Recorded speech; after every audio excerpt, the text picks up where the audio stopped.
Honourable members, prayers. Almighty God, we humbly beseech thee to look with favour upon this Parliament of the Republic of Ghana. Grant that it may perform its high duty as in thy sight. Give divine guidance to the President of the Republic.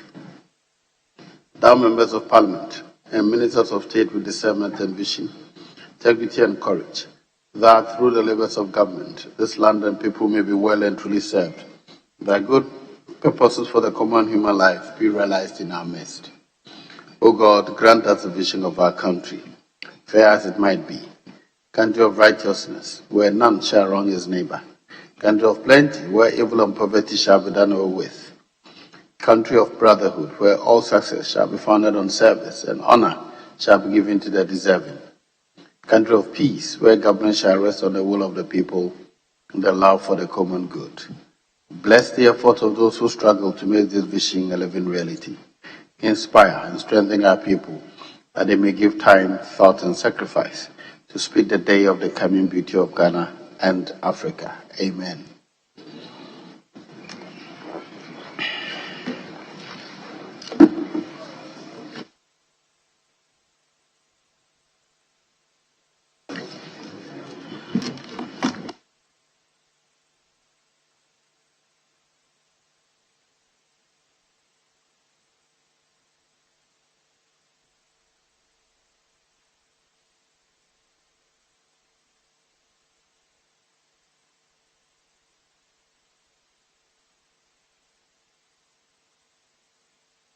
Our members begin with the consideration of the votes and proceedings of Wednesday, November 8th, 2023. Page 1, page 2, page 3, page 4, page 5, page 6, page 7, page 8. Yes, Honourable Member for New Education. Thank you, Mr. Speaker. Mr. Speaker, page 8, item 37. The Honourable Woyomi Kwabena Mensah was in the House yesterday, was in the chamber yesterday, but has been marked absent. The table office will take note and effect the correction. Mr. Speaker, item 33. Honourable James Yachikwesin, I believe, is absent with permission, but has been categorized as being absent. Sorry, I didn't get you. Item 33. James Yachikwesin. Yes. Mr. Speaker, I believe is absent with permission, but has been categorized as being absent. Well, the table office will verify if he has the forms, they will correct it. Thank you.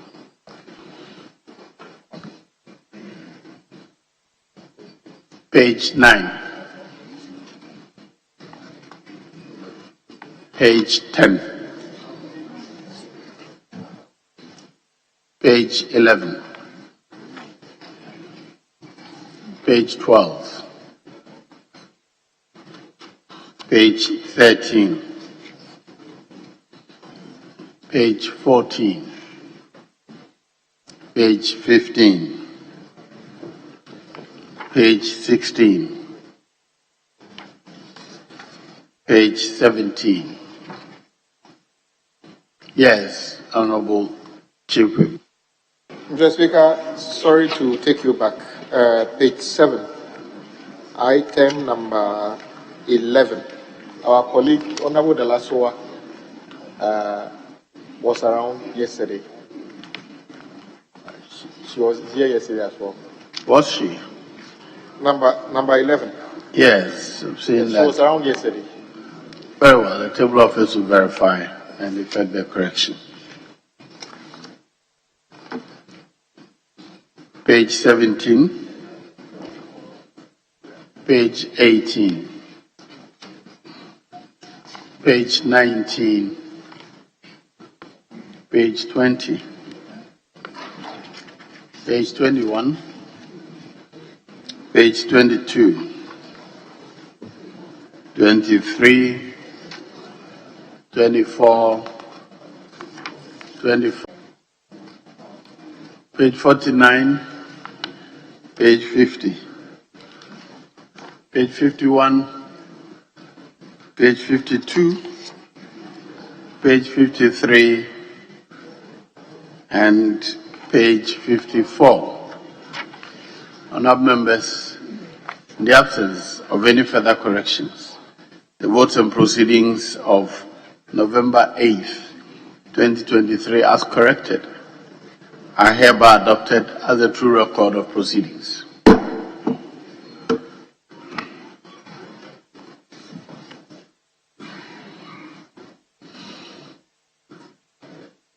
Official reports. Honourable members, I have two official reports. The official report for 12th and 13th of July, 2023. We'll start with the official report of July 12, 2023. July 12, 2023. Any corrections, please? Any corrections?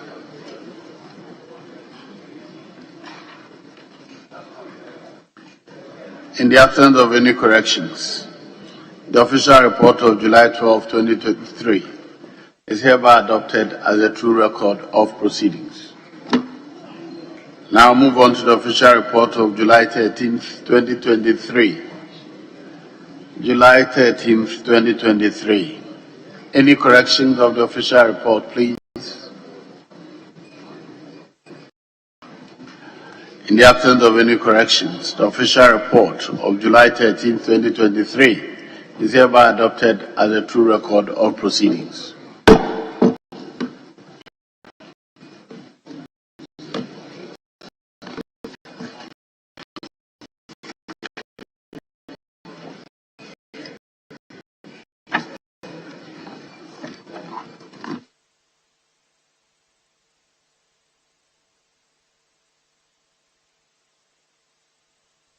Honourable members, urgent questions.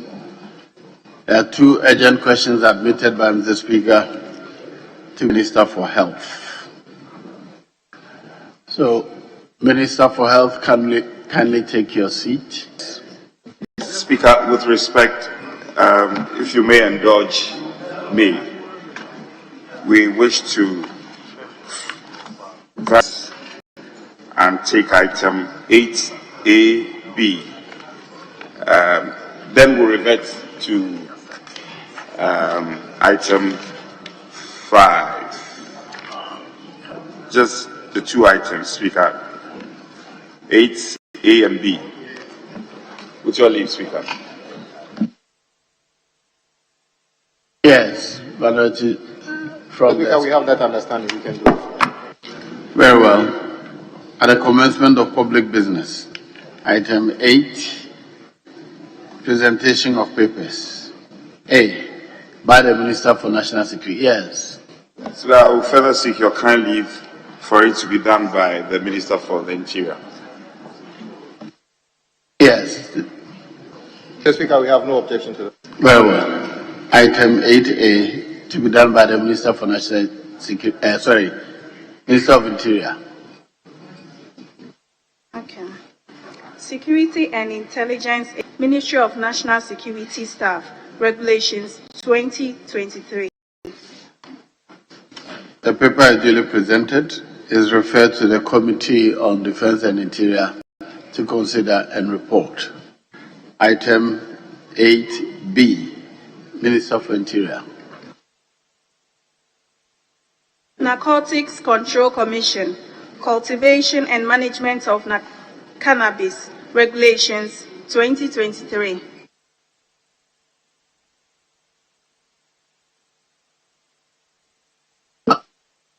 Both regulations.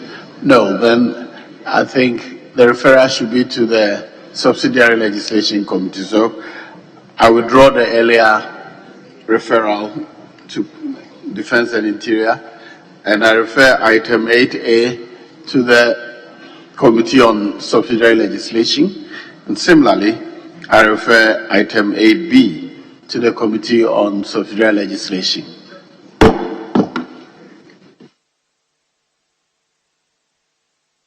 Shall we return to questions time? Very well. Yes, Speaker. Minister for Health may take his seat now.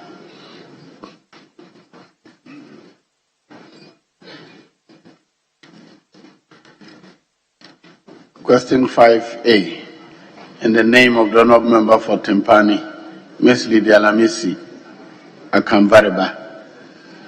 You may ask your question, please. Thank you, Right Honourable Speaker, for the opportunity.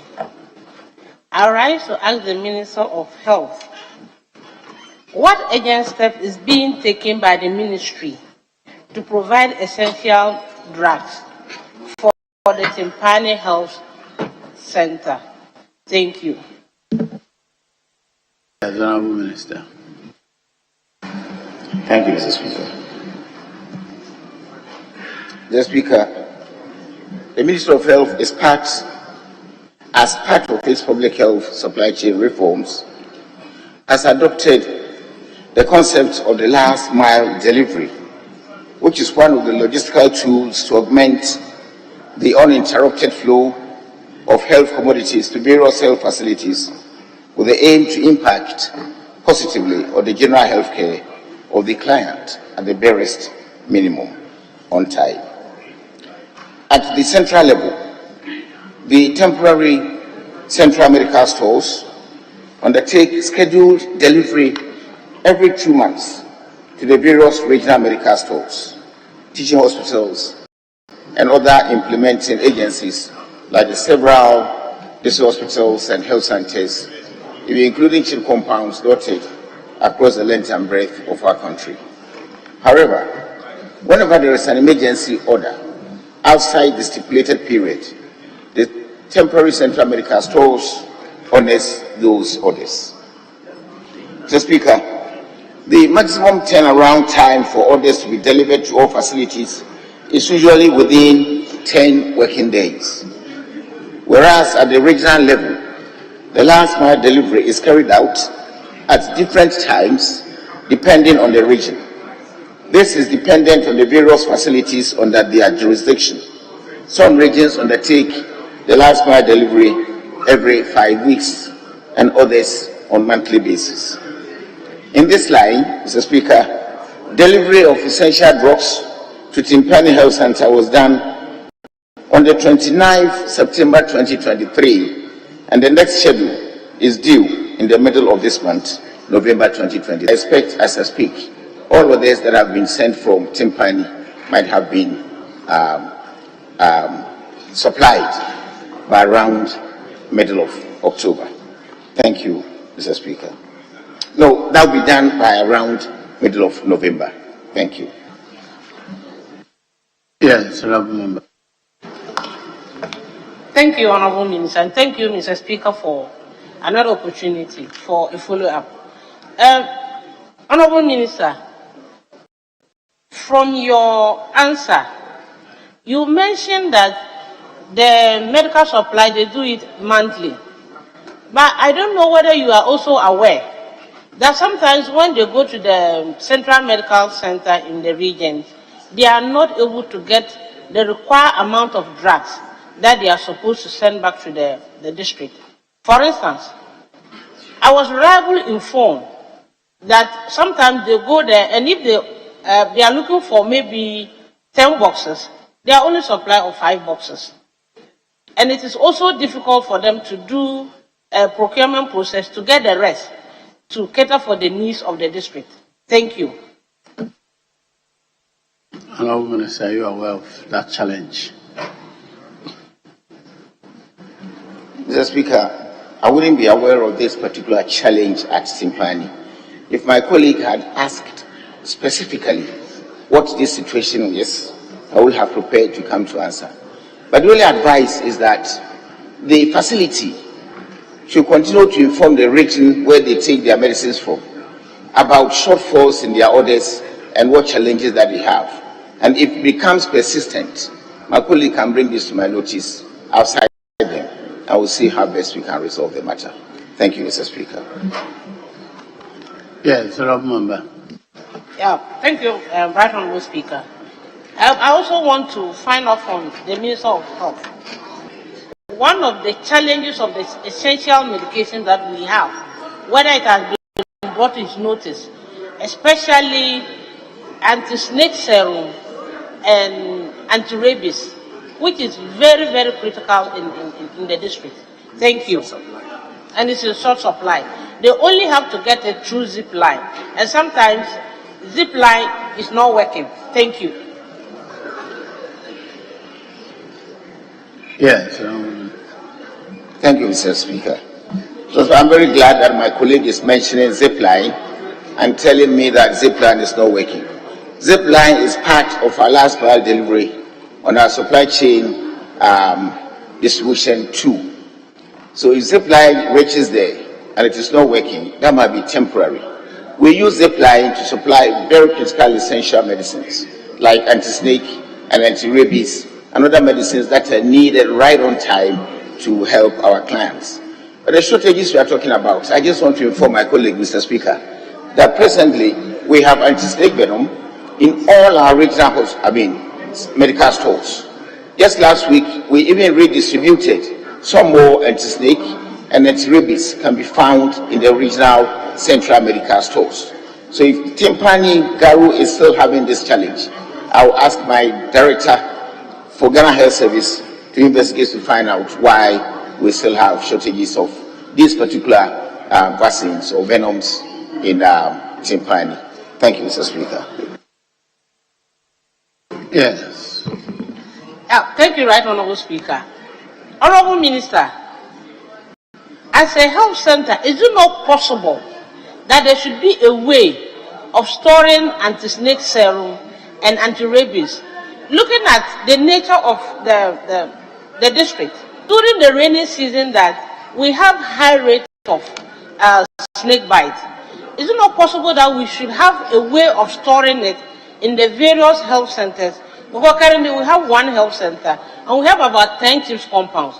Is it not a way we can store it to help us, instead of us running to the other zip line or to the region when we have a case of snake bite or a dog bite? Thank you. Yes. Mr. Speaker, I'm getting a bit surprised because we have these venoms in every district. We have them in almost every hospital. We now have massive cold chain equipment expansion that stores some of these vaccines and venoms. And every district has some capacity to store some quantities before they do reorders.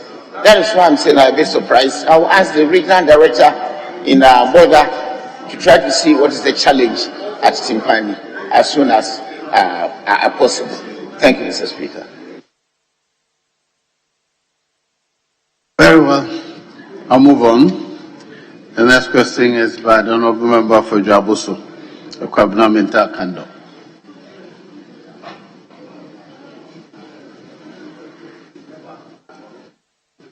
I don't see Minta Kando on his feet. Rather, I see. Are you Minta Kando? Mr. Speaker, I have the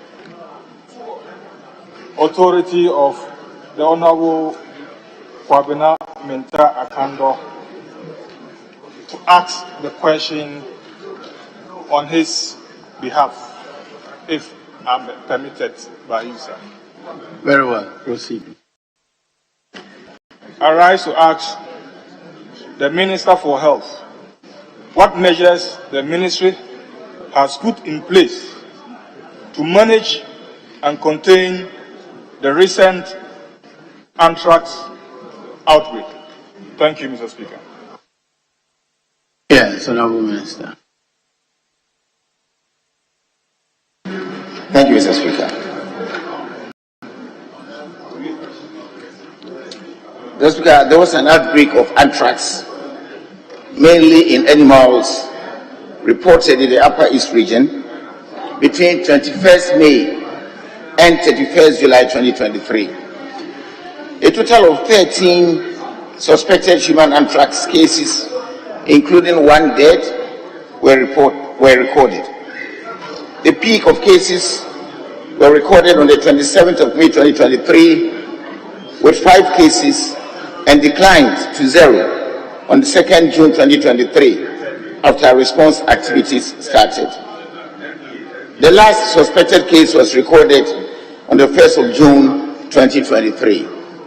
All 11 blood samples taken to the Central Veterinary Laboratory in Pontamale tested negative. The suspected human anthrax cases were reported from the Bansi community in the Binjuri district of the Upper East region of Ghana.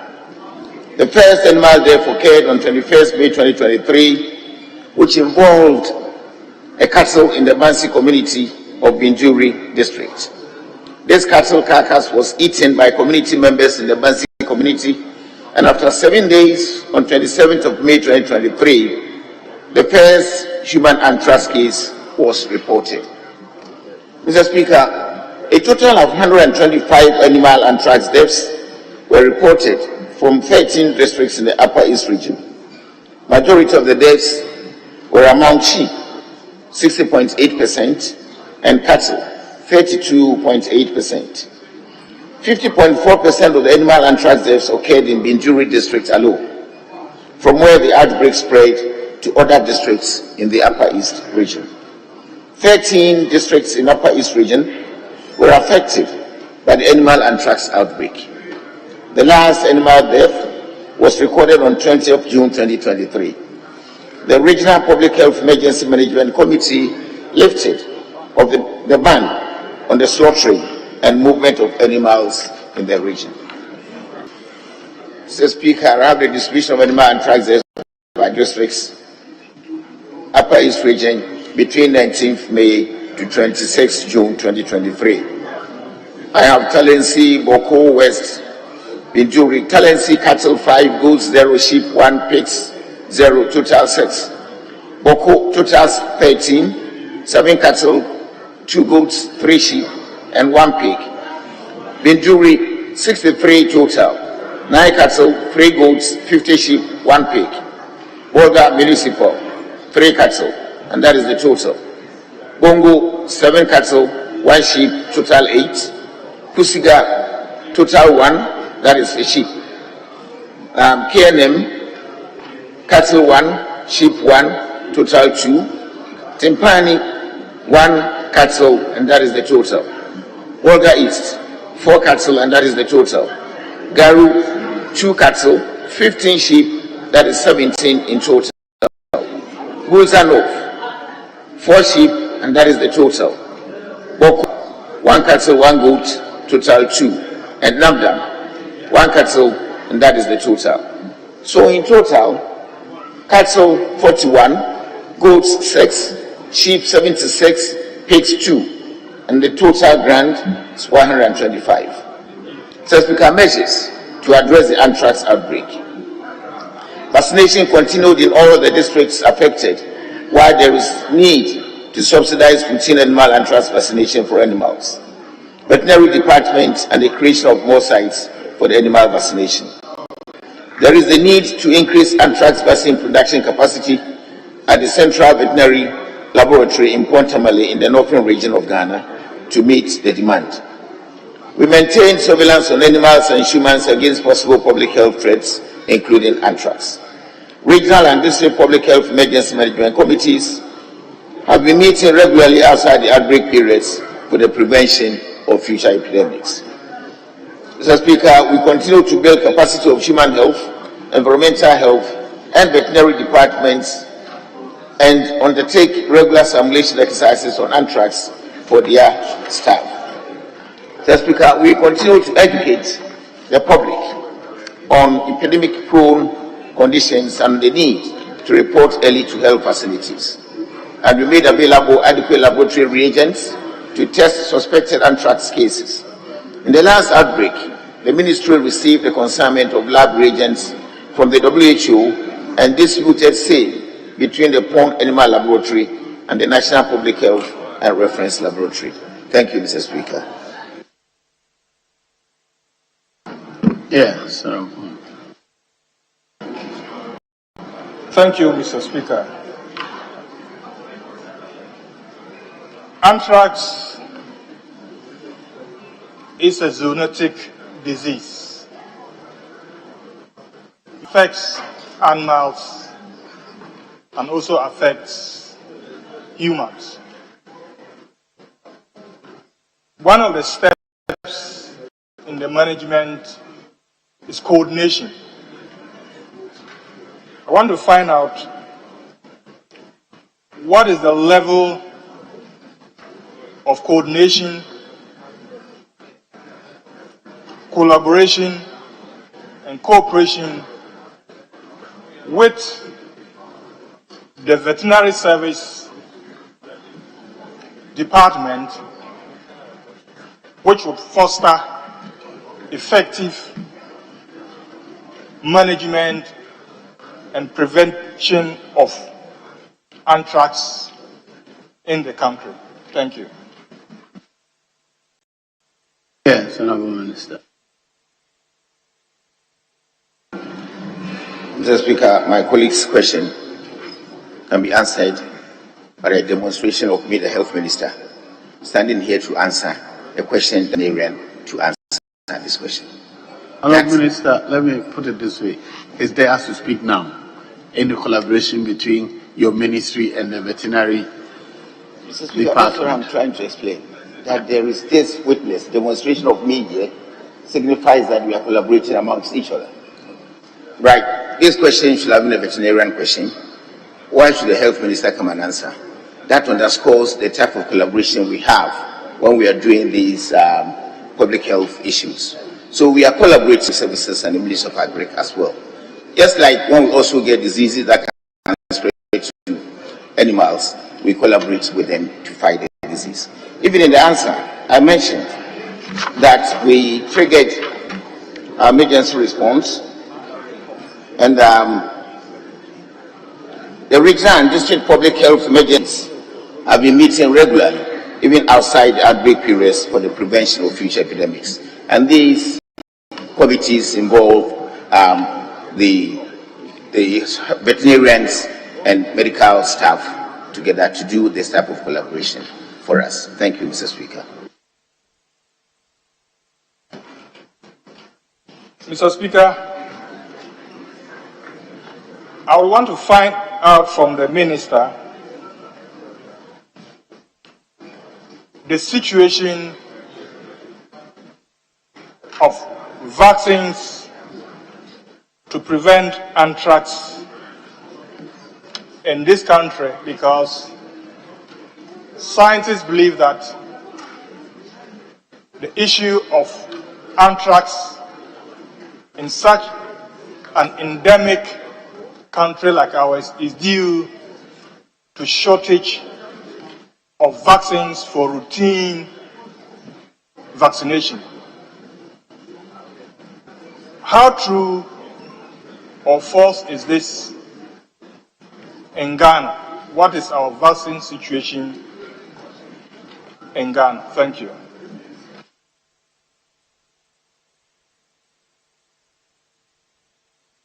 Mr. Speaker, with your indulgence, I wish that my colleague repeats the question. Is he asking about anthrax vaccines, or what other vaccines are we talking about? Thank you, Mr. Speaker. Yes, Mr. Speaker. Anthrax vaccines. Do we have enough vaccines that will enable service providers do routine vaccination instead of wait for outbreaks before vaccination is done? Thank you, Mr. Speaker. Mr. Speaker, in my answer, I mentioned that there is the need. That was what we identified when we got this situation, to increase anthrax vaccine production capacity. And luckily for us, anthrax vaccines are produced in Ghana at the Central Veterinary Laboratory in Pontamali. So we are working on that. As to whether we have enough for emergency preparedness as we are speaking now, I may need to have a quick check on the stocks that we have. Thank you, Mr. Speaker. The last one. Thank you, Mr. Speaker. What is the capacity of our labs in this country to be able to detect early cases of anthrax in the country. Thank you very much. Yes, I know what you will. Speaker, with respect, I can appreciate the concern of my colleague, but to ask of the capacity of our labs, that is a significantly different question. And so I think the minister would need time to respond to that question. So probably my colleague should ask some other question which is related to his earlier question in terms of the context of the question you asked earlier. Yes, honorable member, ask another question related to the original question, please. Mr. Speaker,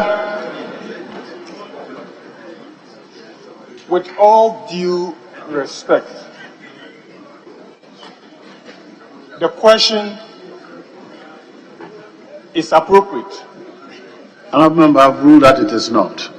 If you ask another question, please go ahead. Mr. Speaker, I don't intend to challenge your orders. But if a question asks for measures to prevent and to contain such an outbreak, it is not out of place to ask the capacity of the diagnostic facility which enables you to say that you are dealing with Very well. Your question number 173 to be asked by the honorable member for Keta.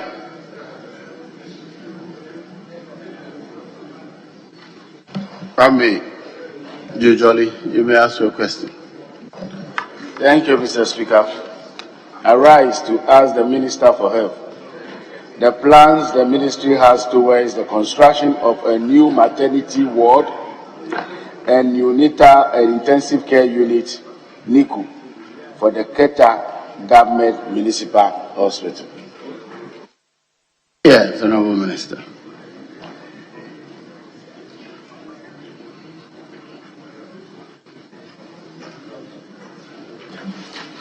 Mr. Speaker, with your indulgence, I just want to make a very little correction on the answer as has been published on the other paper, page 28. I wish that the first paragraph of the answer, Mr. Speaker, is deleted. That has not much relevance to the answer that I have. So you delete the first paragraph of the answer on page 23 of the question. That question done, Mr. Speaker, I'll proceed to answer the question. The construction of a new maternity and the neonatal intensive care unit came to my attention during my visit to the facility some time ago. However, with the outbreak of COVID-19, the ministry put up a treatment and holding center for infectious diseases at the place to respond to emergencies, which is currently in use. Our engagement with the Member of Parliament during the construction phase of the Infectious Disease Center influenced the design of a possible vertical expansion due to the limited land availability. Mr. Speaker, the Ministry acknowledges that Keta Municipal Hospital is a 20-bed facility, which may appear small for the population size of a municipal hospital, with neonatal and intensive care units requiring some refurbishment. However, the maternity and neonatal wards are not overstretched. The general policy of the ministry is to improve the physical state or retool all our existing hospitals to meet the standards of care required for the proper functioning of medical facilities. The ministry has therefore submitted a request based on the needs assessment carried out by the ministry to the Ministry of Finance to fund the refurbishment and or retooling of hospitals that have obsolete equipment or rundown infrastructure. As soon as the financing is secured, Keta Government Hospital will benefit from this program, and the maternity ward and the NICU will be refurbished. Thank you, Mr. Speaker. Yes. Thank you, Mr. Speaker. Mr. Speaker, this question has been far more than over a year now. But looking at the answer provided by the minister, he said we acknowledge that Keta Municipal Hospital is 20-bed facility. And then in conclusion, he said, however, the maternity and neonatal wards are not overstretched. I would like to find out from the minister, this is a municipal hospital, and Anglo constituency or Anglo district do not have hospital. They also use Keta government hospital. I would like to find out from the minister the statement that the maternity and neonatal wards are not overstretched. When he say are not overstretched, can he provide better and further particular in regards to that?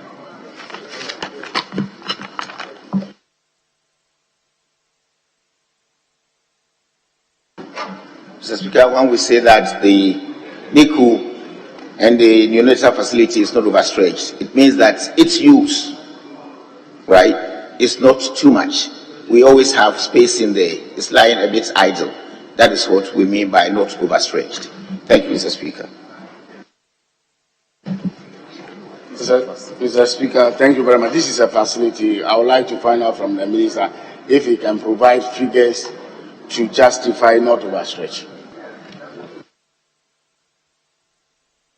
Honorable Minister, do you have any figures to justify? Mr. Speaker, we have figures in our DIMS, and I will provide this at a more appropriate time. In the corridor, so if you get to your dashboard, you will see the numbers that come there. Yesterday, when we were trying to work on this, the total OPD attendance even in the Keta hospital, I queried it and I said, can this be correct? This morning they checked from the statistics and they said, yes, that's correct. But I decided not to bring data to this place. That is why I'm saying so. We have data. We can provide data, Mr. Speaker. Thank you, Mr. Speaker. Mr. Speaker, I would like to find out from the minister, is he aware that the MTN Foundation Ghana is putting up 80-bed capacity maternity ward in Keta? Is he aware? That is not related to your answer, but This is the maternity ward. Honorable, are you aware that My colleague will put all the mind. Mr. Speaker, unfortunately, I'm not aware of this development. Thank you, Mr. Speaker.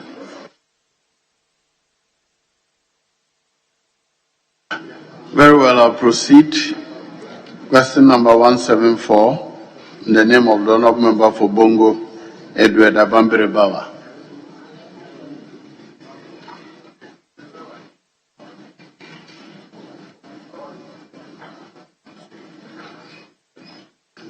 Yes, you may proceed. Thank you, Mr. Speaker. Mr. Speaker, I rise to ask the Minister for Health whether the ministry has any plan to provide a health post for the Dambai College of Education. Thank you. Yes, Honorable Minister.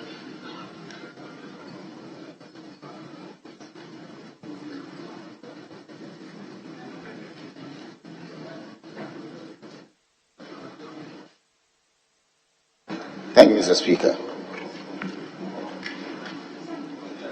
Mr. Speaker, in all the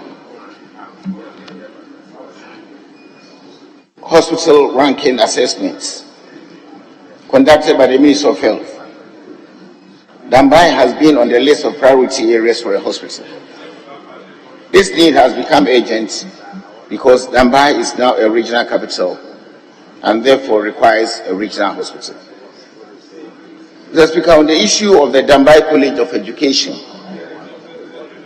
I wish to state that the college falls under the Ministry of Education and therefore will require some level of engagement with the Ministry of Education. The current policy guiding the setup of health facilities in the ministry doesn't allow the setting up of health posts in schools and colleges. However, Dambai has a health facility that could be accessed by the College of Education for medical purposes. Besides, the government is seeking funds to put up a regional hospital which will be equipped with improved medical equipment for clinical purposes and teaching facilities for educational purposes. Thank you, Mr. Speaker.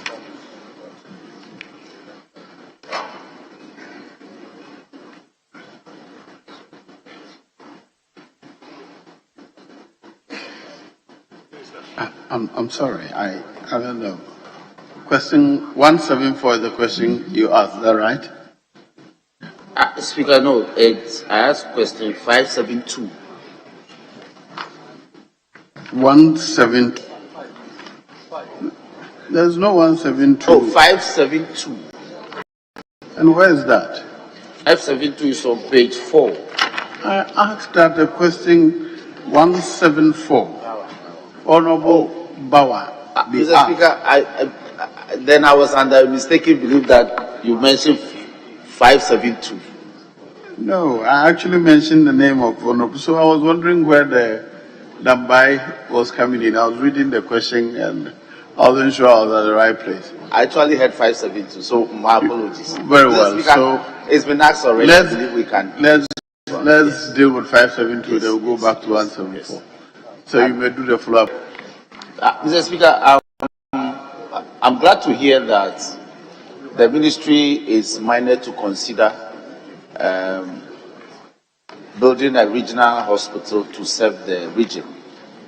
But the concern here is that because the Dambai College of Education is not a tertiary institution, it has its own peculiar health concern. I know that a lot of tertiary institutions have their own health facilities. I think that this is one of the reasons why the honorable member want to find out whether the ministry will consider establishing one. And I also want to find out if the absence of the policy which says that health facilities such as health posts shouldn't be established in health institutions can be looked at. It may not necessarily be a health post, but it could be some health facility of some size to take care of the needs of students, especially those that have boarding facilities. If the minister can consider that. Thank you. Yes. Thank you, Mr. Speaker. Mr. Speaker, this is a policy, but it hasn't been cut into concrete. And if we find resources and there's a real need for us to help the school take the facility, we may be tempted to do so. The policy I mentioned can be explained by what we all see in our senior high schools and training colleges. Right? We normally wouldn't put a hospital or a health post there, but the schools themselves try to create what we used to call infirmaries, and then the Ghana Health Service, as an agency that provides service, will send a nurse or a midwife closer to the hospital that is in town to be taking care of the children for us. That is what we actually do. All the tertiary schools like University of Ghana, they had their own hospital. That is not Ministry of Health. Remember, at the university village, they call that place. Tech has its own one, and Cape Coast has its own one. So they develop it, not by the ministry. And that is why I say we'll engage with the ministry to see, Ministry of Education, to see how best we can fit something that will help the students. Thank you very much. And as a speaker, I've helped the UNEP campus to create an infirmary on the Doma campus, University of Energy and Natural Resources. They have a campus facility in Sunyani as well. We have also tried to support them, take care of their students. So we're doing collaboration amongst education and health, but they will need to start something, they need to invest, and to see how best we can also support them. Thank you very much. Speaker, thank you. That'll be all. Very well. Let me return to question number 174, to be asked by the honorable member for Bongo, Mr. Edward Bauer. Yes. Speaker, thank you. Mr. Speaker, I rise to ask the Minister for Health how the services of contractors were procured to produce personal protective equipment, that's PPEs, face masks, medical scraps, hospital gowns, and headgears in the fight against COVID-19? Thank you. Yes, Honorable. Thank you, Mr. Speaker. Mr. Speaker, the procedure for the engagement of firms or contractors to supply the items imported or produced locally was as follows. The Ministry sought and received approval from the Public Procurement Authority to use a single-source procurement method to engage the services of the firms to supply the items because of the emergency situation we find ourselves in. The Ministry, upon receipt of the approval from PPA, further sought and received approvals from the appropriate receiving committees depending on the contract amount in accordance with the provisions of the Public Procurement Act 2003, Act 663 as amended. So, Speaker, number 3, the Ministry then awarded the contracts to the firms after the receipt of the necessary concurrent approvals. The firms supplied personal protective equipment, face masks, medical scrubs, hospital gowns, and headgears to combat the spread of COVID-19 in the country. So, Speaker, the selection method and the use of single-source procurement method was based on the urgent need of the items to contain the COVID-19 pandemic and to prevent it from further spreading to save the population. Regarding the locally produced PPEs, the Ministry of Trade and Industry were pre-qualified. Ministry of Trade and Industry pre-qualified local manufacturing companies in the garment industry and submitted the names of the firms to the Ministry of Health for their engagement. The MOH then sought and received approval from the PPA in accordance with Section 40 of Act 663 as amended to engage the local manufacturing firms to produce PPEs, face masks, medical scrubs, hospital gowns, and headgears in the fight against COVID-19. This was to help strengthen the local capacity to respond to future pandemics. Thank you, Mr. Speaker. Yes. Speaker, thank you very much. Honourable Minister, would you be kind enough to provide the list of the service providers that were contracted and the kind of services that they provided the ministry and the amount to this honourable house? Thank you. Honorable, I think if you want those details, you should ask that specifically. Mr. Speaker, this is emanating from its answer as contained in paragraph 5. Regarding the locally produced PPEs, the Ministry of Trade and Industry pre-qualified local manufacturing companies in the garment industry and submitted the names of the firms to the Ministry of Health for their engagement. The names have been submitted to him. So, because you didn't ask for that, those details have to be asked specifically. So you asked another question, ask him for the details, then you provide them. But it will not be fair to ask him to provide those details now without notice. Mr. Speaker, the tenor of my question is, will he be kind enough? He could say that yes, and he could provide the list later. I'm not saying that he should do so whilst on his feet. That's the intent of my question. Very well. Honourable Minister, will you be able to provide the details later? Thank you, Mr. Speaker. Mr. Speaker, my memory serves me right. Looks like this is already a public document. I have once supplied this in the chamber here. Somebody asked a similar question sometime back last year or so, and he asked for that list, and we provided that list to him. Thank you, Mr. Speaker. Mr. Speaker, I'm guided. That will be all on this matter. Very well. Then you take question number 175 also on behalf of the honourable member for Bongo. Speaker, thank you for the opportunity. Mr. Speaker, I rise to ask the Minister for Health how the allocated $3.4 million was utilized to coordinate and oversee the contracts for private sector management of infectious disease centers and medical villages throughout the country. Thank you. Yes.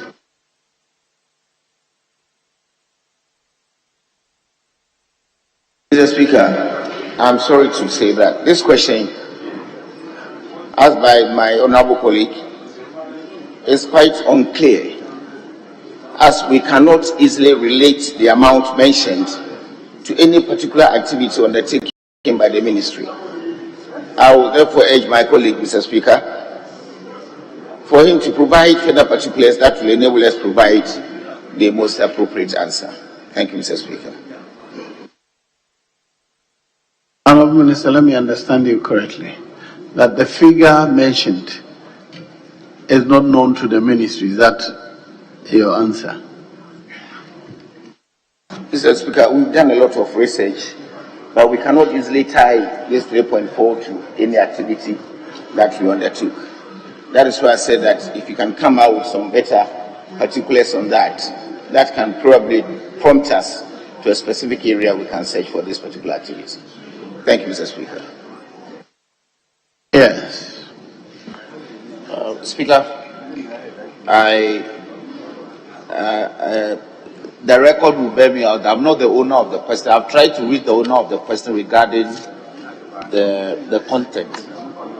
He's not able to get back to me. So I think that we can come back to this matter at the appropriate time. I thank you for the opportunity. Very well. I'll move on to question number 176. Also in the name of the Honourable Member for Keta, Kwame Jujoli Gakpe. Thank you, Mr. Speaker. I rise to ask the Minister for help. What plans the ministry has towards refurbishment of Keta Government Municipal Hospital, which is in a dilapidated state for some time now? Thank you. Yes, Honourable Minister. Mr. Speaker, I answered an earlier question that related to Keta Government Municipal Hospital and said that I have visited that facility some time back. And I can say that the condition of Keta Municipal Hospital is never in a very dilapidated state, as it continues to provide essential healthcare services by professionally qualified health workers to the about 80,000 population living in and around Keta. However, we agree that some work needs to be done by the Ministry of Health in the hospital.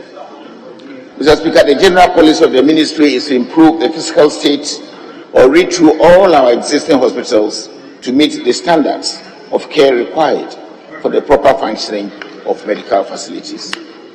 Mr. Speaker, as you may recall, the Keta Government Hospital underwent comprehensive rehabilitation under the Health Services Rehabilitation Project 1, 1997 to 2000, with funds from the African Development Bank. The ministry has, however, submitted a request based on the needs assessment carried out by my ministry to the Ministry of Finance to fund the refurbishment and or retooling of hospitals that have run down infrastructure or obsolete equipment. As soon as the financing is secured, Mr. Speaker, Keta Government Hospital will benefit from this program. Thank you, Mr. Speaker. Yes. Thank you, Mr. Speaker. As the Minister mentioned that the place have never been dilapidated, I beg to differ. I'm physically on the ground and I know what is going on in that hospital. So I will provide picture, photograph for various places for the Minister to ascertain whether it is in good shape or not. Mr. Speaker, in the answer, the Minister provided that 1997 to 2000 that they have actually do some upliftment of the hospital. That is 23 years ago. And as we are in 23 years. So definitely there are places that where work is supposed to be done. So I'll provide that information to the Minister. Thank you very much. That's a comment. Very well. I'll proceed to the next question. Question number 574. In the name of the Honourable Member for Akan, Honourable Yagomado. Speaker, thank you for the opportunity once more. Mr. Speaker, I rise to ask the Minister for Health whether there could be arrangements to have doctors visit the following health centers in the KJB district weekly 1, KJB Health Center. 2, Ahamansu Health Center. 3, Dodo Amount from Health Center. Thank you. Yes, Honorable. Mr. Speaker, the Ministry of Health, in its bid to strengthen the sub-district level, health scientists at the chief compounds, is currently collaborating with the Ghana Health Service to an innovation called the Network of Practice. Just because the Ghana Health Service will soon roll out this approach to increase access to quality essential health care and population-based service. This initiative is to build networks of health facilities at the sub-district level and support them better to work optimally to strengthen primary health care. The network of practice is a specific arrangement between public, private, or facilities that provide service delivery to the people in the communities. This concept will bring model health care that is standard, bringing quality service closer to Ghanaians and reducing the burden on individuals seeking health care. Mr. Speaker, it is expected that when implemented, the sub-district health center will provide 24-hour services to their clients and will also provide doctors' outreach services to both the CHIPS and sub-district facilities. Mr. Speaker, it is therefore expected that this innovative approach, when executed, will take into consideration all these facilities and many more, including public and private facilities in the area. I thank you, Mr. Speaker. Yes. Speaker, thank you. Speaker, I'm glad to hear the minister put out plans for purposes of offering 24-hour services to the people. But in the interim, Honourable Minister, in the interim, can you, by deliberate policy, ask that the doctors do a weekly visit to these facilities in the interim, whilst we await the full implementation of the policy program that in the interim? Thank you. Mr. Speaker, so far as this arrangement is concerned, I'm afraid to mention that there will be no interim. Why do I say so, my colleagues? Parliament yourselves have approved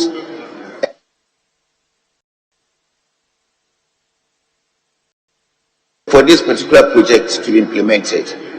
We have appointed the independent verifying authority, the independent verifying people, to be able to do what we call P4R, performance for results, so that they will go and visit and see what is happening that we have put on paper is actually happening down there before they do some further disbursements. We have got the DLIs done already, appointed these institutions that will do the oversight, and we are just rolling this out. That is why I said that there will be no interim. So arrangements to actually move out there is virtually getting completed, and soon you will see doctors visiting these facilities our colleague is asking about. Thank you. Speaker, thank you. Speaker, let me perhaps clarify my first supplementary. I know the area very well, and we also don't have a regional hospital. So sometimes getting certified medical doctors, GM, general practitioners, to visit the facilities which is closer to the people helps in the quality of service delivery. That is why I believe that we are pleading with the ministry. If you by policy directive, the doctor will move to these facilities. The medical practitioner will go. He will go. So let me plead with you, Honourable Minister, to reconsider this, even if it's bi-weekly, not weekly, but bi-weekly. It will help. Thank you very much. Yes, Honourable Minister. This is a plea to you. Thank you, Mr. Speaker. Mr. Speaker, it's one of these deficiencies which made us do this type of benefit package for those of our people who do not have access to very well qualified doctors so that we can have some of them visiting them. So we consider what you are talking about, but the whole idea is that the program is just starting and we'll make sure that we move a bit faster to serve these people in OT here. Fortunately, Mr. Speaker, OT is one of the regions where we are finding difficulty in posting health workers there. You send nurses to OT, they will come for reposting. You send doctors, 17 of them in one particular year, only 1 or 2 will report there, and we're finding challenges with that. And it's one of these reasons that motivated us to begin to do this type of outreach training, so that the few that we have sitting in the bigger health center, in a hospital close by, can then visit the network facilities. And then that will also give them room for quicker referrals for us to see how best everybody can have some quality access to healthcare in our country. Thank you, Mr. Speaker. Very well, honourable members. That brings us to the end of question time for today. We thank the Honourable Minister for attending upon the House to answer questions. You are now discharged. Let me acknowledge the schools that visited us today. We have the Eastern Heroes International School, led by Reverend Mrs. Pat Bedu. They are from the Tema West constituencies. And then we have the Chifopraso Senior High School, led by David Bochi from the Chifo Atimokwa constituency. You're all welcome to Parliament.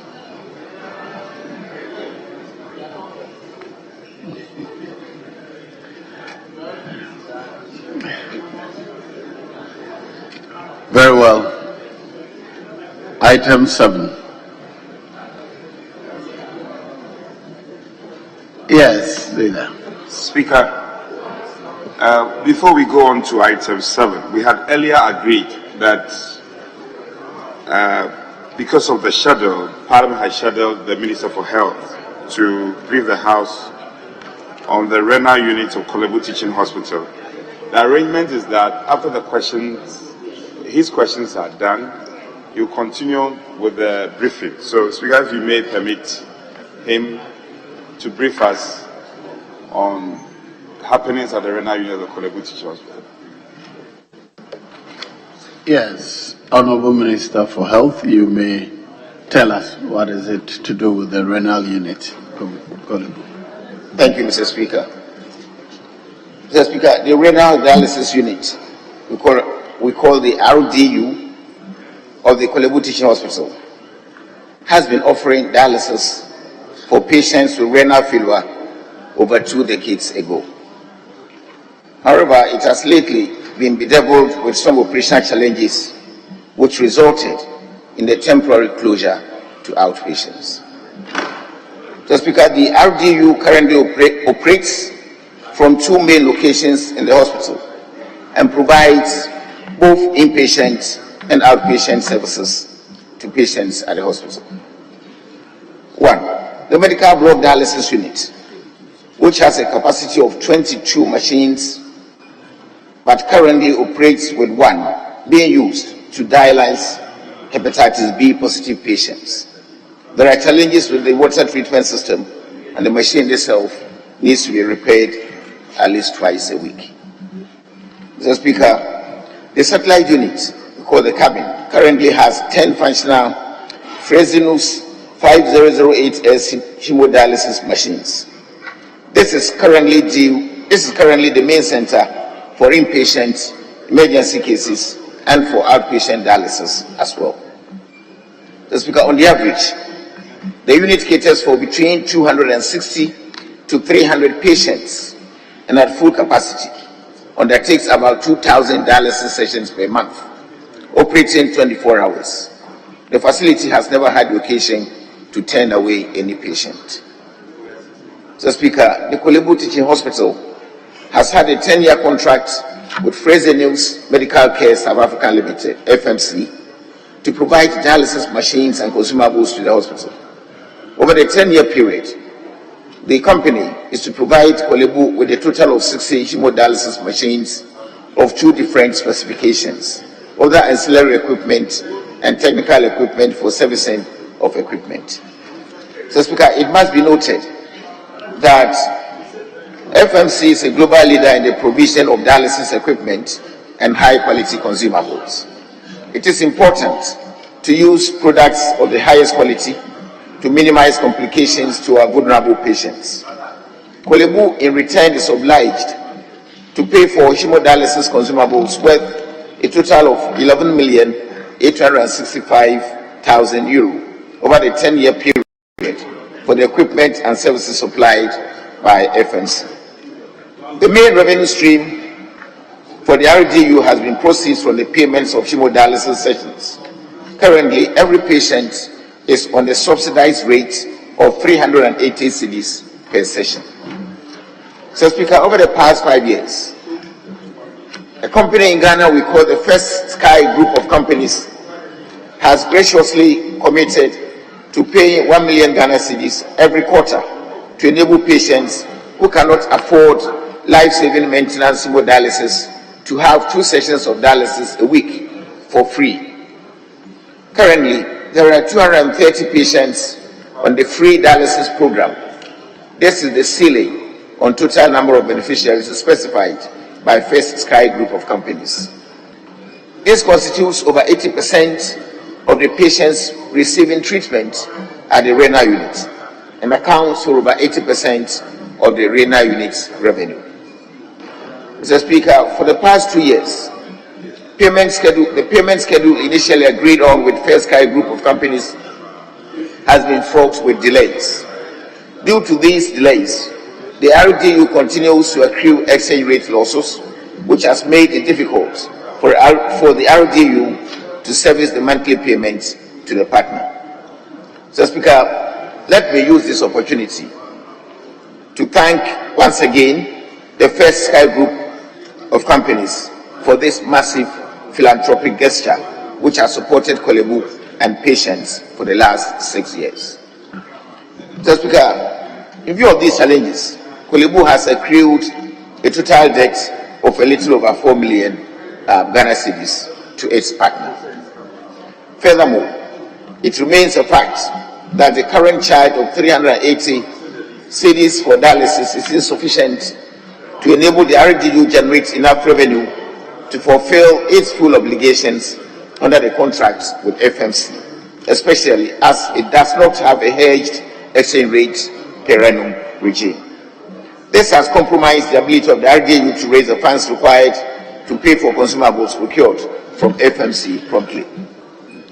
So, Speaker, again, due to the high incidence of patients requiring dialysis, the total cost of care keeps rising, adding to the accumulation of debt.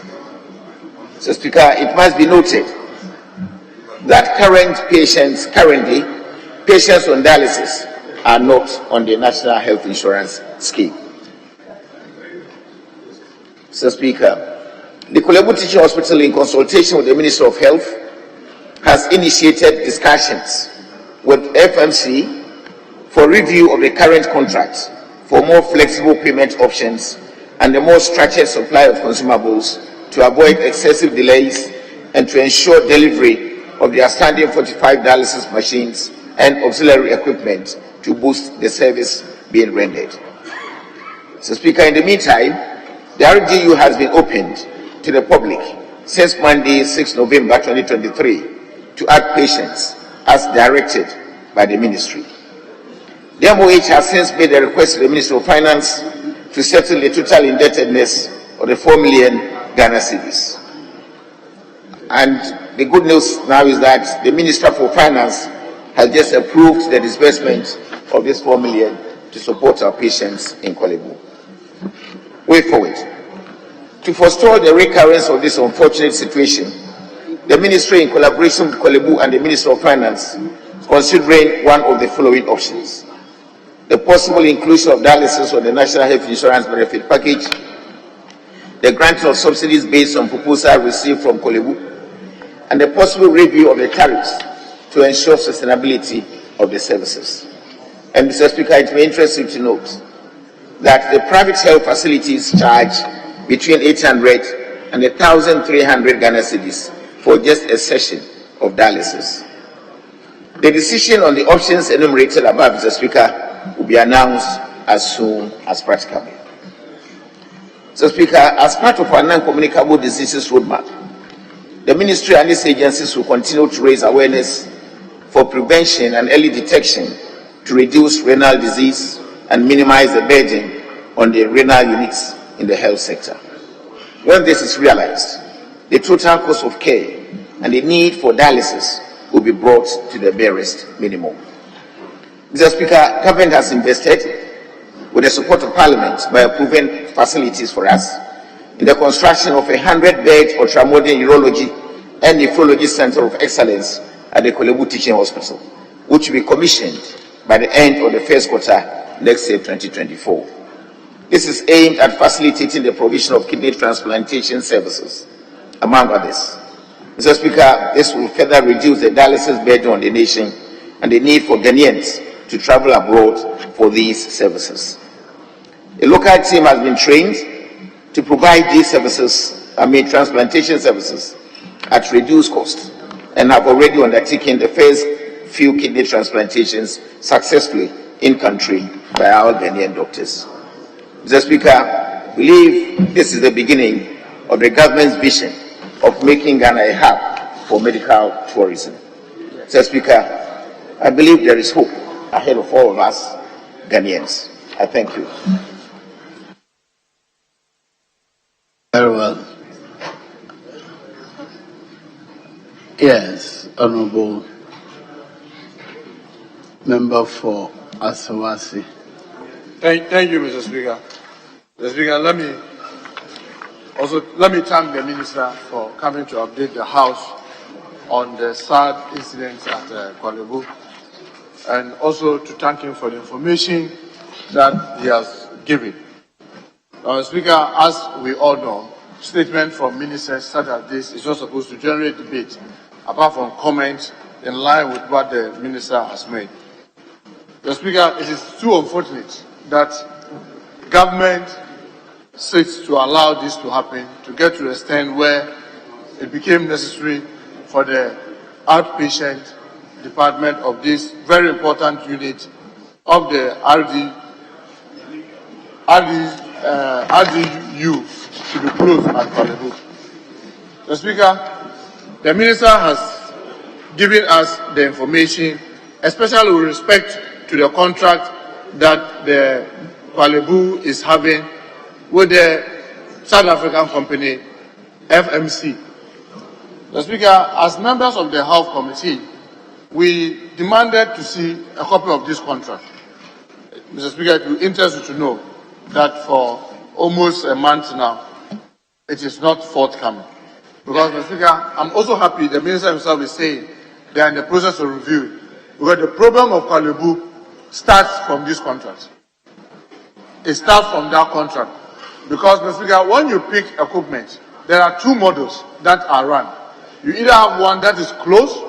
When we say closed, it's like I supply you with the equipment, but I'm the only one that can give you the consumables. And then the one that is open. The open one is that I buy the machine, and then I can go out in the open market and buy my consumables. So you configure the machine so that all consumables or any other consumable can be used, not necessarily the consumables that you produce. And the problem with Kolebu in this contract is that they are having this closed agreement, where it is only this South African company that can provide the consumables. And Mr. Speaker, even though we've not yet seen the contract, the information we have is that the machine was given for free. So meaning that the consumables are priced above the open market. And Mr. Speaker, why are we where we are? If you take, for example, the fees and charges that we gave, 380, yes, over the period, there may be some challenges, exchange rate difficulties, but Confanoche is operating with the same 380, and they've not closed the unit. Yes, I will agree, Confanoche has, I think, about 10 machines, but largely you go and you have between 2 to 8 that are working at a time. But Confanoche is operating with that. If you go to Brekum, where you have the Catholic hospital, even though this house gave a fees and charges of 380, Mr. Speaker, they are charging 350. They are charging 350, and they are able to operate. Now, when you go to the private facilities in Kumasi, we have about 4. The one that I remember very well is what we call KNUSC Teaching Hospital, and then is it God is Love, another private facility. Mr. Speaker, they are charging 500. Remember those who are charging 500, who are private facility, they pay their nurses, they pay their specialists, they buy their consumables, they do all that, and they charge 500 as private facility. Now you come to Korle Bu, where it is the state that is paying for the specialists, the state that is having the what you call the infrastructure and all the nurses and all of that. They are making us believe that the only way Korle Bu units can operate is to charge up to about 900. Mr. Speaker, I'm happy the minister himself acknowledged that contract with FMC needs to, they are looking at it. That is where the problem of Korle Bu starts. So even if today we decide to grant the, what do you call it, even 1,000, believe me, because of the exchange rate difficulty, in just about a year, they will be coming back again. So we need to go back and look at the root of the problem. And I'm happy the minister has mentioned that. Mr. Speaker, one of the interesting things that I want to mention the minister, and I'm very much aware, the minister is aware, that when the formula for health insurance is in the House, Mr. Speaker, you know I've spoken about this time and time again, and have vehemently expressed my worry about the support to Ministry of Health. You look at that component. In fact, even in the law, we said that we cap it and said that we will not use more than 10% of the total fund that will go to health insurance to support the Ministry of Health. Yes, because of the challenges and the Ministry of Finance failure to meet the budgetary requirement of the Ministry of Health, they are virtually shifting almost all the key components at the ministry onto the health insurance. And because of that, today, the health insurance is working on one leg, just waiting to collapse because of the heavy burden that the ministry is offloading on it. And you cannot blame the Ministry of Health because they must run the, the vaccination of children. They must make sure that there's anti-snake, the vaccine. They must make sure that the ambulance service is working. They must make sure that all these agencies under them are able to operate effectively. So because they don't have budgetary allocations and they are having challenges with releases, their easiest target is to simply offload it onto the health insurance fund. But what were we seeing with the health insurance fund? Mr. Speaker, you've been in this house long enough to remember, even when we were in government, I was constantly condemning why the Ministry of Health and Ministry of Finance will keep the fund beyond the stipulated period that is in the law. Today, the Ministry of Finance has gone to cap the health insurance fund. And they've capped it so deep, over billions. And now we are talking about offloading this, RVU unit of Korle Bu, and probably all the other RVUs across the country onto the health insurance.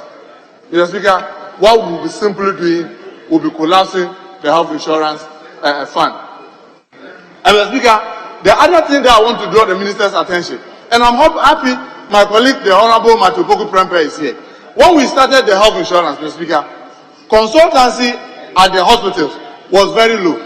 Cost of medication was very low. The moment we started putting it onto the health insurance, today, when you go to the WHO, it is said that the price of drugs and services in Ghana is higher than the average in the sub-region. Why? Because the moment now you allow this Korle Bu to charge the 900, why will Pafanotu continue to take 380? They also jump to the 900. Why will Brekum Catholic Hospital continue to take 350? They also jump to the 900. And then why will the private facility, who is paying his nurses, his doctors, remain at 500?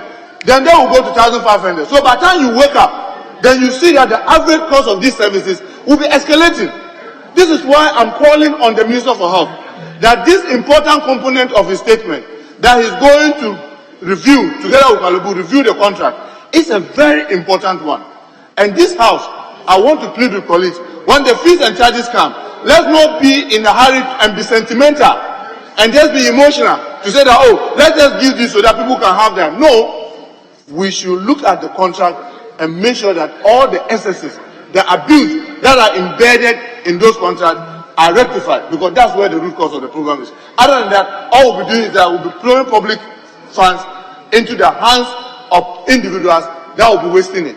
Having said this, Mr. Speaker, this is a critical care.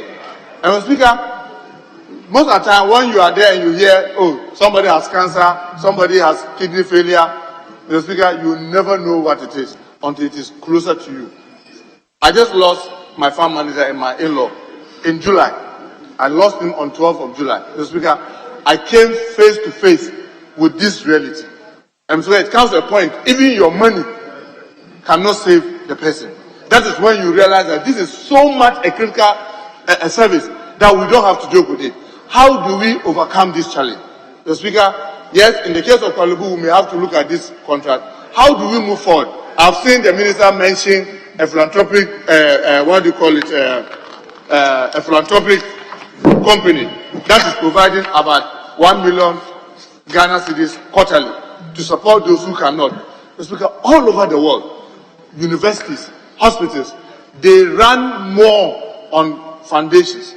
They run more on the benevolence of individual, companies that are philanthropic. I believe that we need to begin to get our hospitals and our universities and those institutions to emulate others abroad by trying to set up this fund and manage it in a way that is so transparent that people have confidence to donate into it. Two, Mr. Speaker, the health insurance law did not say that all of us should just pay one premium and it should be able to cover whatever services that is given. It has made embedded in the law, we can categorize the services. Where, for example, if I'm a member of parliament, I can choose to pay a certain premium, and that premium will give me some additional service. We need to open and get the health insurance authority to open up this window, because people may be willing to pay when they are strong and healthy, so that when they become sick, they can fall on it. Let's not just leave it the way it is, as if all of us, rich, poor, everybody, you just have one premium, you just pay that premium, and you expect all services, and if it is not covered, then it becomes a challenge. If we do that and open that window, others will pay higher premium that may help them for maybe kidney transplant, kidney dialysis, and other things that will be able to be covered. But if you simply just lift it and say that, no, now health insurance, finance kidney diseases or heart diseases or liver diseases, what you are simply doing is that you will be collapsing it. But when you open the window for people to be able to contribute more, with that, you'll be able to take care of the challenges that may come with finances. Lastly, last but not the least, Mr. Speaker, I want to plead with the Minister for Health. Let's not allow facilities within the ministry to just go sign contract without the consent of the Minister of Ministry, because they will be doing a lot of harm behind you. As you know, these institutions run from time to time. Today, our colleague Honorable Admameno is the minister. Tomorrow he will not. Today, this person is the chief executive. The next day, the person will not. So if people go and commit the state, and commit the country, and commit the facility, without the knowledge of the ministry, and even advice from the Attorney General and the Minister of Finance, you will leave us to the kind of challenges that we are having. I'm sure if we are able to do on that matter, don't we have a judicial decision? As long as the agency is responsible for paying for the facility, we cannot clog them. Don't we have a judicial decision in that respect, if I recall correctly? Well, Mr. Speaker, that's what has brought us here. Because then Kwalubu go to sign on your blind eye. Now they cannot meet the commitment, and they are closing the center, and they are calling now for the Minister of Finance to come and build them. Because if they can pay, we wouldn't have had all these challenges. But because they've gone to sign something that they can no longer now meet its requirement or meet its payment, that's why now they are running to the Minister of Health, and the Minister of Health is calling for Minister of Finance and all of us to build them. But if we knew what they were going to do, probably we would have advised them, no, don't go for a closed contract where it is only the supplier that will give you the consumables, so that you'll be able to open up for others. So, Mr. Speaker, lastly, Minister of Health, we have a lot of pharmaceutical companies in this country. Why are we not going to invest, government invest, and encourage them to be able to produce some of these consumables? Because most of the consumables are imported. Once you import something with our exchange rate challenges, you will constantly be having these challenges. But if it is produced internally, Yes, the exchange rate may affect it, but it will not affect it this much to a point where it becomes difficult for you to be able to deal with it. So, Mr. Speaker, with this comment, I hope the minister will do everything humanly possible to ensure not only the Kwalebu RDU unit, but all the other units across the country will remain functional to save the life of our citizens. But we thank him sincerely for coming to give us this information. And thank you, Mr. Speaker, for the opportunity to have spoken.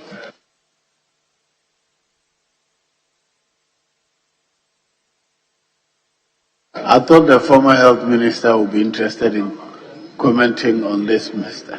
There are two former health ministers. I'll come to you. I want to hear them.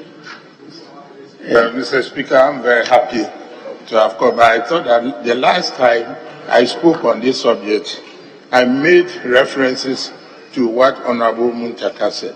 Let me say that I associate myself with a lot of the things he has said, but the details. Some of the details I might not know, except to say that the national, the end-stage organ failure management in every jurisdiction is a very difficult proposition. That is why it is normally not funded under the insurance systems, particularly in third world settings. Because if you take renal failure, most of the time it's a terminal case, and I'm aware that you can even do a kidney transplant while the person is waiting. Still, even with kidney transplant, there's the phenomenon of slow rejection. So as soon as you start to say that as soon as you get renal failure, that is it. You live a useful life later. But as that is why the health insurance that is designed in developing countries, we make sure that it is not used to fund these conditions, because you can also make the same argument for end-stage liver disease, chronic lung diseases, and all that. But, Mr. Speaker, maybe don't want to deviate. What Honorable Muntaka said the other time I spoke, I referred to the funding on the National Health Insurance Scheme.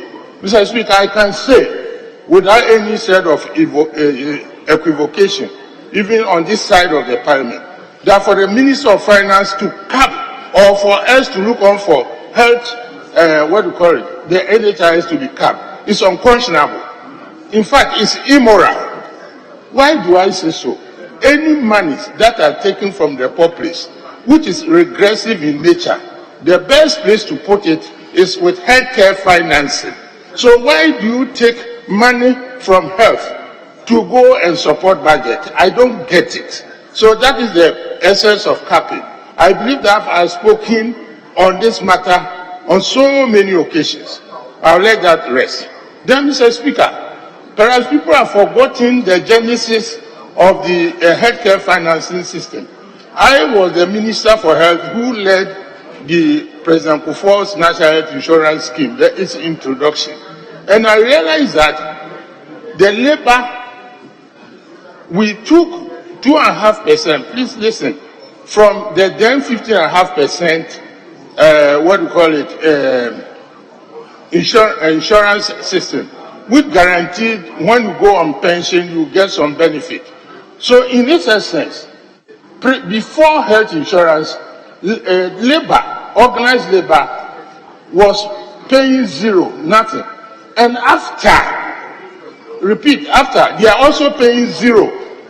In other words, before President Kufuor's health insurance, if you didn't pay anything, and after the law, the benefit, the contribution, let me be very contemporary so that you understand. If it's 17.5%, what President Kufuor did for the good of organized labor in Ghana is that he took 2.5% from the 17.5% to fund your health insurance and then guaranteed your benefit so that he forced the snake regime to give you the same benefit.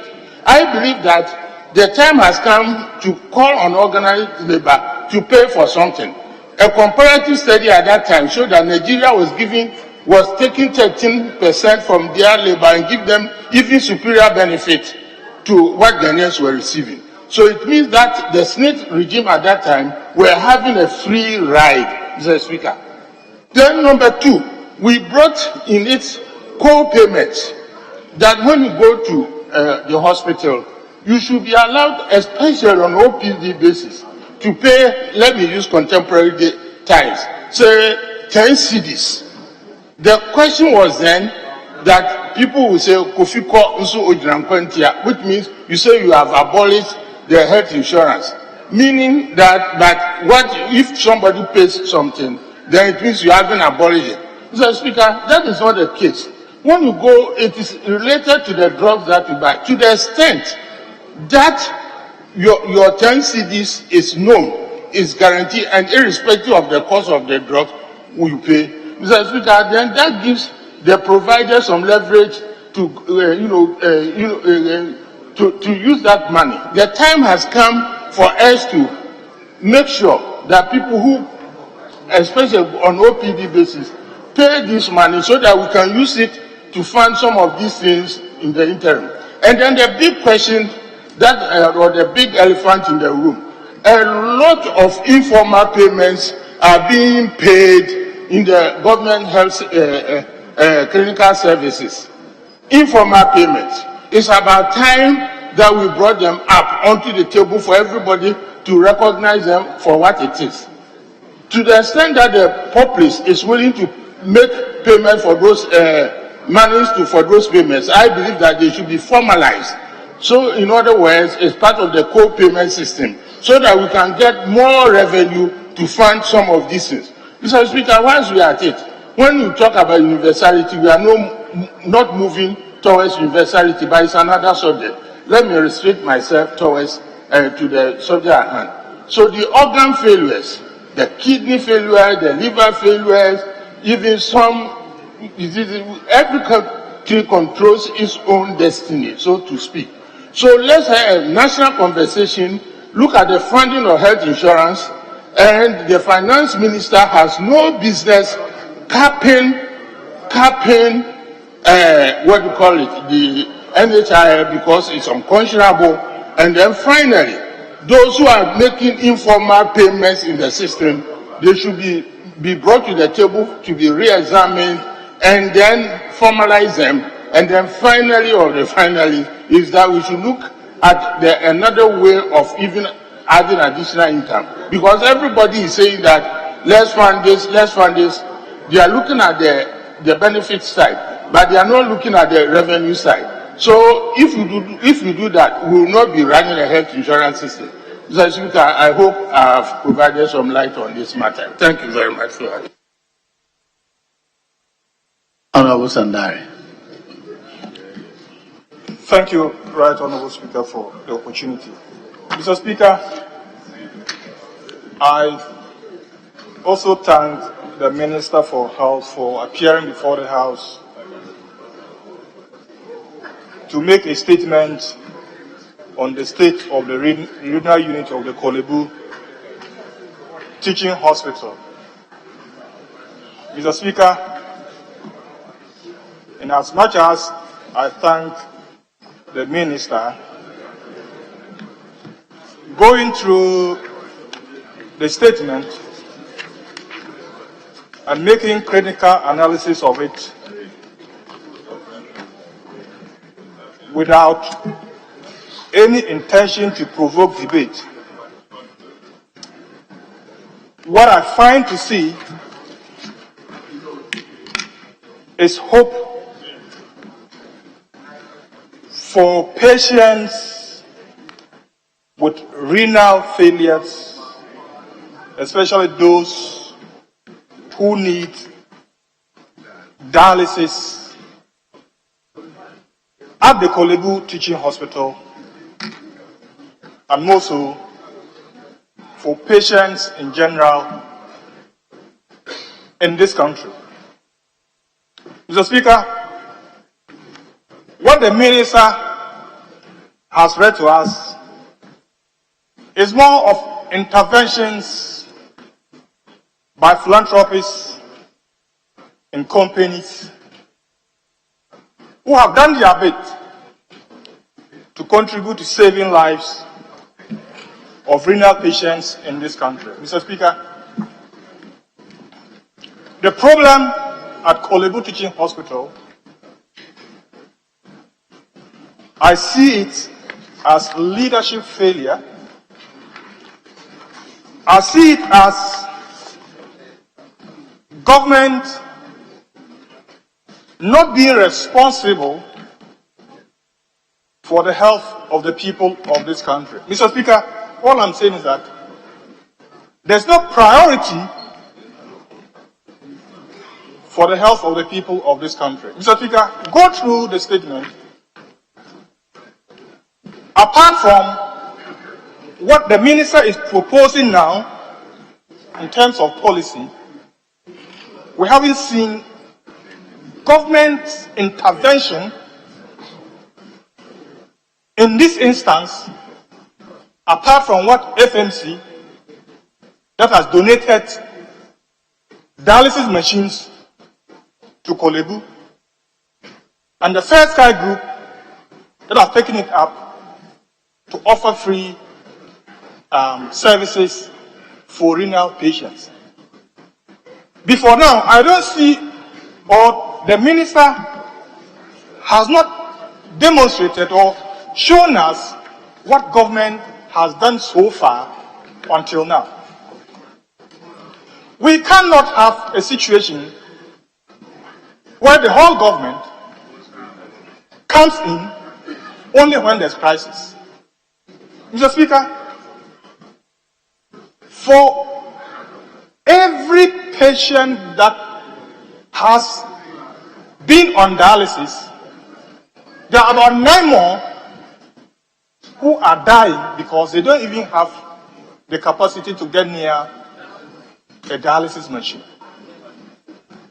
Mr. Speaker, the other reason why, as I thank the minister, but I don't see hope in the statement, is that, you see, before this House, we should be seeing a deliberate policy that moves beyond Kolebu and gives hope to the nation and other renal clients that, look, learning from what is happening in Kolebu, this is the direction we have to prevent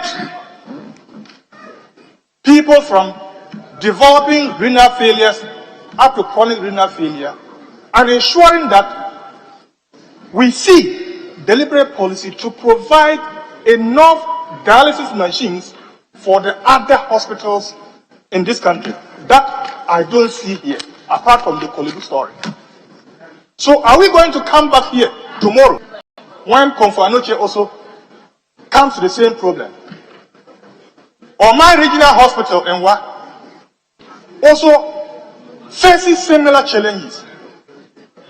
Where is the policy that gives us hope that if you develop chronic renal failure, that you need such expensive treatment as being put on dialysis, there's hope? Because all of us are at risk if we don't take our lives seriously. If government doesn't tackle the factors that lead people to develop chronic renal failure. Mr. Speaker, now to Kolebu, let us face the issue critically and find remedies. Mr. Speaker, Kolebu, no matter the reasons they give, does not have the power to wake up one day and issue notices without any consultation and say that we are stopping such a critical care for patients without regards to Parliament. So what did the Ministry of Health do? And that's what I mean that by leadership failure. Because Kolebu is not an isolated facility. They work under the Ministry of Health. So the very first day the notice came, was the very first day we expected leadership for government and for the ministry to say that no, you cannot do that because you don't have the power to do that on your own. Mr. Speaker, as we speak, about 19 people, as the report comes, have perished because they were denied the right, the fundamental right to having quality healthcare. Did you say Kolebu doesn't have the power? Did What I'm saying Parliament is that to change Parliament the not make Kolebu independent?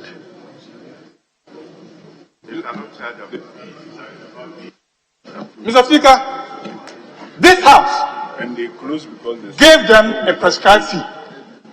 And what I mean is that to vary from what was given, the power that was given to charge from this House, they needed to come back and get the authority to carry upwards, not to sit in Kolebu and announce that we are moving from 380 to about 700. When even the 380, patients cannot afford the 380. Is it the crime or the making of poor patients that the economic circumstances of this country is high and the people cannot even afford basic treatment? Is it their fault? It is the ultimate responsibility of every government to keep your people healthy. And if government cannot do that, they should not, give high costs to clients. So we want to see government's intervention. If First Sky Group can mobilize funds to treat such clients free, a company like FMC can buy or come to an agreement to provide about 60 dialysis machines.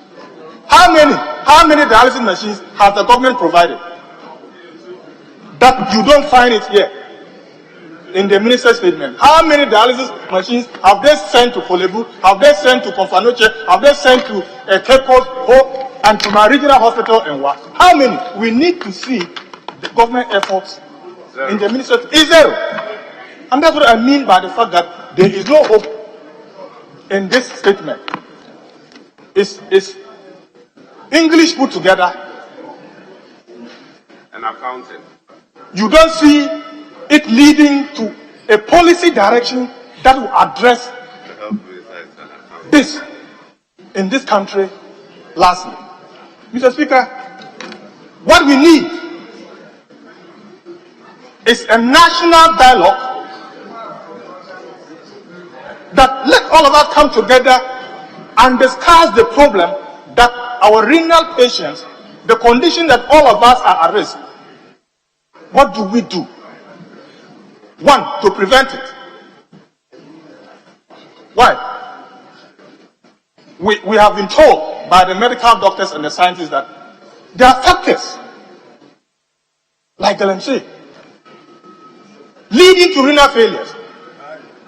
We need to tackle that, and government has to take the lead. Where do we get funding? Because one of the fundamental problems is funding. What should we do as a country? Government has to provide direction, and government has to provide answers. Mr. Speaker, if this government is now, Mr. Speaker, you look at the last page, the last paragraph. Mr. Speaker, this is the beginning of government's vision of making Ghana a hub of medical tourism. After people have perished, many more are dying. You are now saying this is the beginning of government vision. You can pay for me. Since 2017, you are now telling us this is the beginning of government vision after people have died. If you have no vision, copy the vision of His Excellency John Dramani Mahama. Because he was addressing the healthcare problems with three-pronged approach: infrastructure, human resource, and equipment. You have come, your priority is infrastructure. We don't see the efforts that government is doing to address this fundamental problem. That's just one condition, renal failure. And people are dying because government does not see it as a priority to provide them from dying. What about the other conditions? The cancers and whatever. Because if one condition is difficult to manage, what about the other conditions? So, Mr. Speaker, let us get our priorities right. Let the story not be limited to only Kolebu, but let us see the Kolebu story helping us to have a policy that holistically address the issues of renal care in this country. Mr. Speaker, I hear Kolebu saying that the old clients, when they are coming, should be bringing the 380 before they come. Why should that be? You have denied them. They have been in houses. Their conditions have deteriorated. I thought you were concluding, but you are continuing. I'm concluding. I'm landing, Mr. Speaker. I'm landing. What I'm saying is that the people have already been in the houses. Their health conditions have been deteriorated. So, asking them to struggle to get money again to come before you treat them, it should be waived. It should be waived that now the unit has reopened. Come and get your treatment. Mr. Speaker, I thank you very much for giving me the opportunity, and I hope we all see it as a problem for all of us, that we will discuss it and get solutions, and I hope that everybody in this country will be involved in finding a lasting solution for this problem. I thank you very much for the opportunity.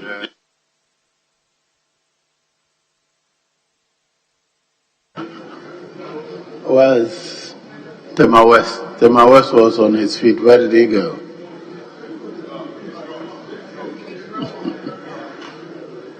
Yes.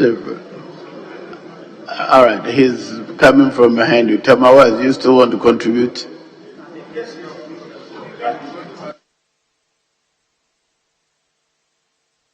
Thank you, Mr. Speaker. Mr. Speaker, I had to step up because I had students from my constituency coming in, and they were waiting for me in the sun for me to come and say something small to them. That's why.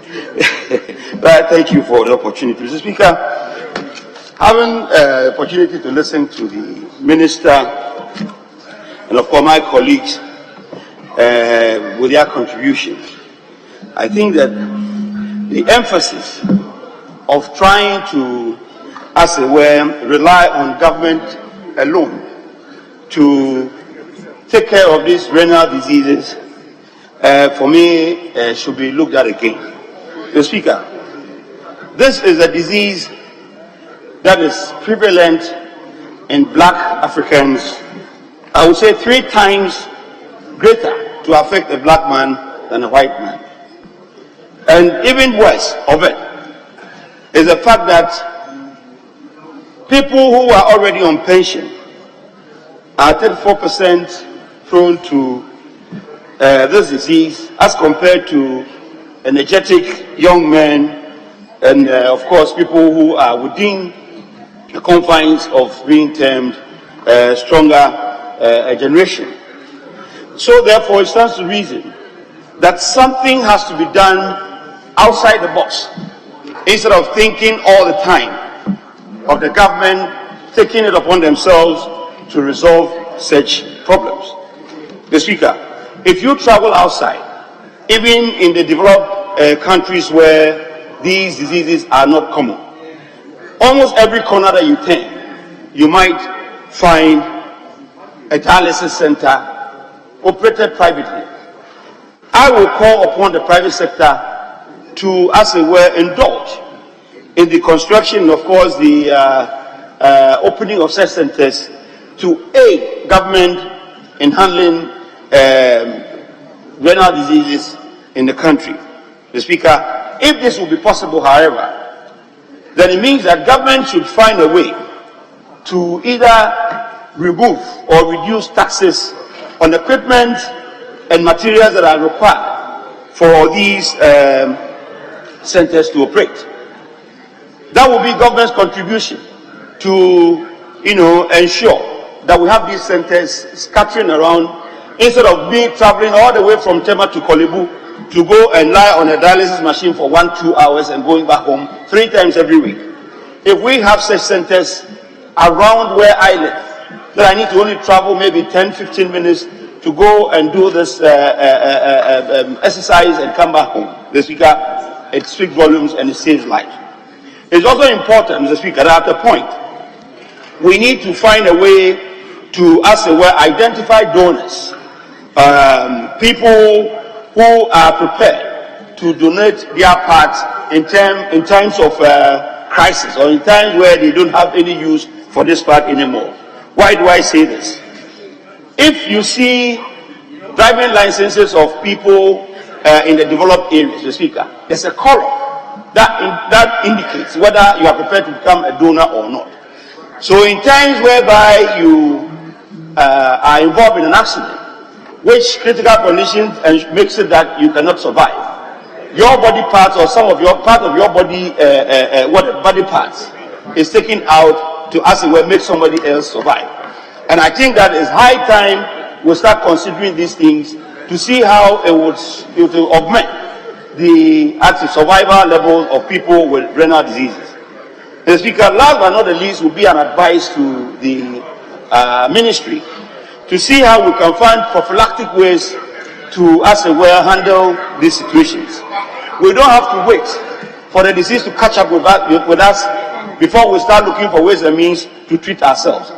But we know what brings about these renal diseases, especially when people are obese, or we have of course, high blood pressure and all those things. But the prophylactic is to talk about prevention, preventive treatment. If it is possible, the ministry should find a way to communicate or educate people on how to prevent such diseases or how to get themselves to that point where they don't have to fall within the coveted bracket of being declared a renal patient.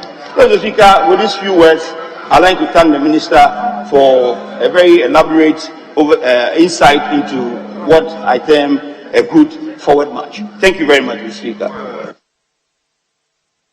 Dr. Nawani.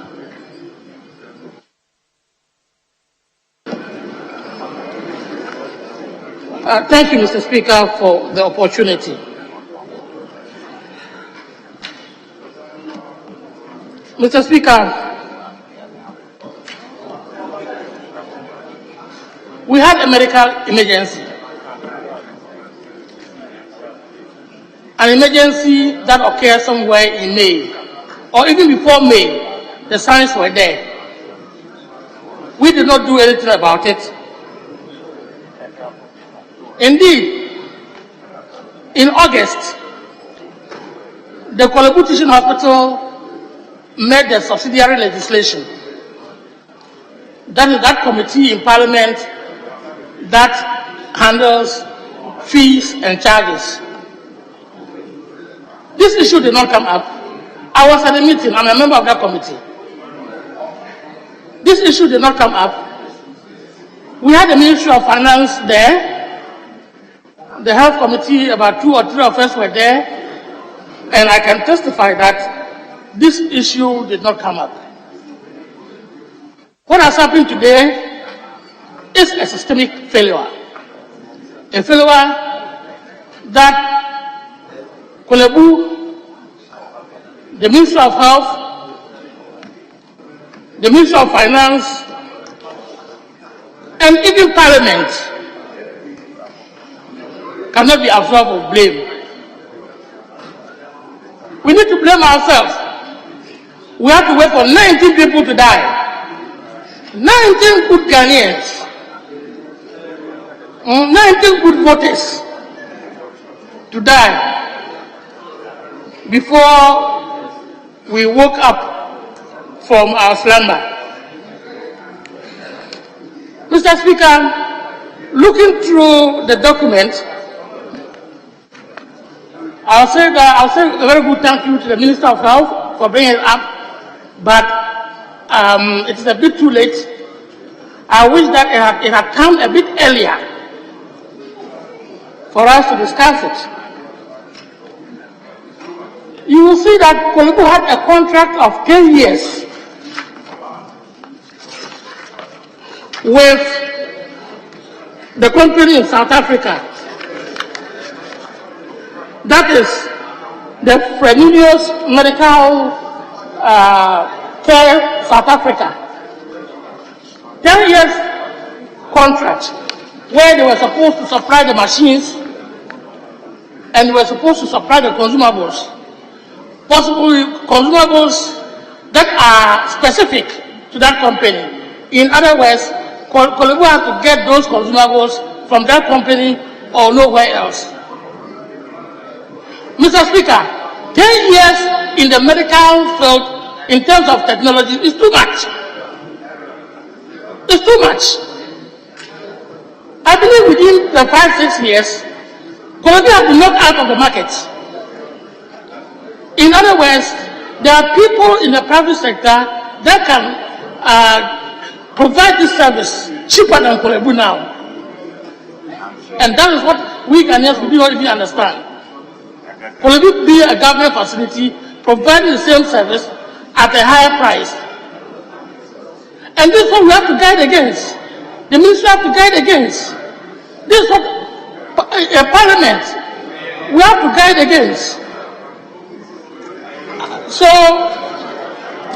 we cannot allow such type of contracts to exist and hope that everything will go on well. Now, Mr. Speaker, I have wished to end now, but I don't want a situation where the Minister of Health will come back again one day on this same issue to explain. And I'm saying this because the suggestions that are coming up, such as probably we need to have renal transplant, that's the last part. And then we also need to revise the fees. That is true. We might need to revise the fees, but that should be done as soon as is practicable. We have one company, the Sky company, that was helping these people, 1 million Ghana cedis a year. We can do better than that. This health insurance we are talking about, Mr. Minister, I'm not saying that health insurance can take over the whole cost of the bill.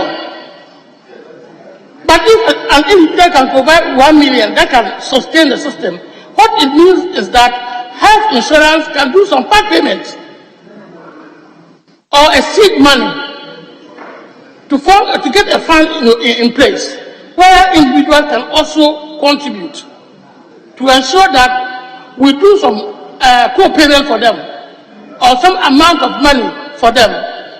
The mathematics that I did up to A level, in fact, I sat down and did the calculations, and I believe that if we do about 52 million Ghana cedis a year, which we can do, I'm saying this because when the Ministry of Finance releases money to the NHIA, an amount of 3 billion is usually left unreleased.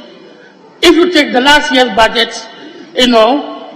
health insurance had 2.7 billion as the amount that they needed, and then the Ministry of Finance they were expected to collect 5.7 billion, so a difference of about 3 billion, which is usually realigned. If this amount is realigned, why can't we take some of it out? About 52 billion out of it to assist our renal patients, and that will mean that we are subsidizing 1,000 Ghana cedis per patient per week. This is the amount that it will yield. 52 billion, that is 1,000 Ghana cedis per patient per week at the Kolebu Teaching Hospital.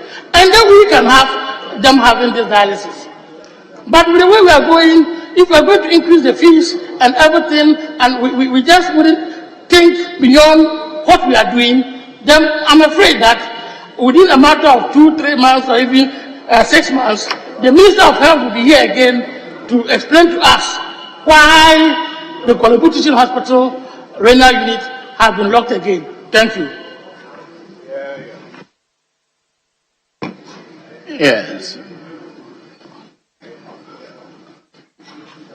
Leadership is not intended. That will be it. We are done. So, Speaker, we will proceed to page. Well, the Honourable Minister may want to. Does the Honourable Minister want to conclude? Mr. Speaker, I'd like to thank my colleagues who contributed to the statement that I made on the renal dialysis unit of Kolebu and the general dialysis issues in the system. I'm very, very glad that this particular statement and the contributions didn't go political way that we always have do our things. But I saw some nationalism in all of us, and the type of things that have been said here are all suggestions that we can use to guide ourselves into the future. I thank you, and I've taken note of the good suggestions that my colleagues made. I thank you, Mr. Speaker. Very well, honourable members. That brings us to the end of statement time. We'll return to public business. Honourable Chief Whip, you are asking me to go to. Speaker, with respect, we're moving on to page 14. Today's order paper, page 14, and we're taking item 24. Item 24. Very well, honourable members, item 24. The National Petroleum Authority Amendment Bill 2023 at the consideration stage.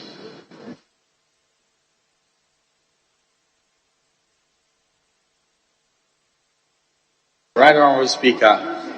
Yesterday, you demanded. Kindly hold on. Okay. We are going to consideration stage before. Okay. Okay.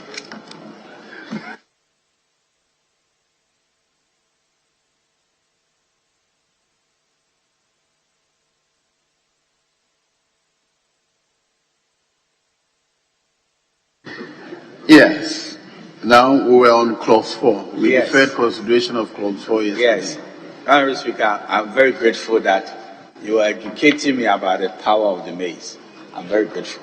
Honourable Speaker, you wanted harmony in terms of some of the definitions. So we were directed to look at, first of all, the Companies Act. And we were clear in our minds that there is no definition of foreign company in the Companies Act. As a matter of fact, what is defined in the Companies Act, Act 992, is external company. So, Honourable Speaker, we shouldn't have problems with that at all. So the definition is clear, Section 392 of the Companies Act.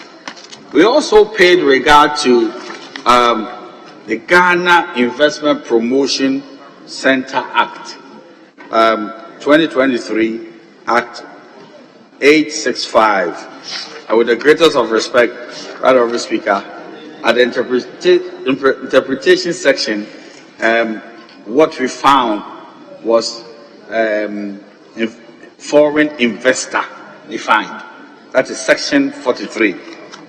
Then finally, we paid regard to the Petroleum Exploration and Production Act 2016, Act 916, section 95 is the interpretation section. 919. 919, I'm sorry. 919 is the interpretation section. And the and the definition of foreign company is not there. So there's no, if you like, contradiction at all in terms of the definition we're trying to promote in this bill. Be that as it may, I am of the humble view that the definition as proposed is sound and doesn't contradict existing laws. That is my observation. Very well. So, honourable members, we are at clause 4. The proposed amendment is to insert a new sub-clause 4, which provides definition. It's for the consideration of the House. I'll put a question. All in favor of the House adopting the proposed new clause, say aye. All against, say no. The ayes have it. The motion is carried. Now I'll put the question on clause 4 as amended. The question is, clause 4 as variously amended shall stand part of the bill. All in favor say aye. All against say no. The ayes have it. Clause 4 as variously amended, so that to stand part of the bill. We took the clause 5 yesterday. Very well. So that should bring us to the end of consideration of the National Petroleum Authority Amendment Bill 2023.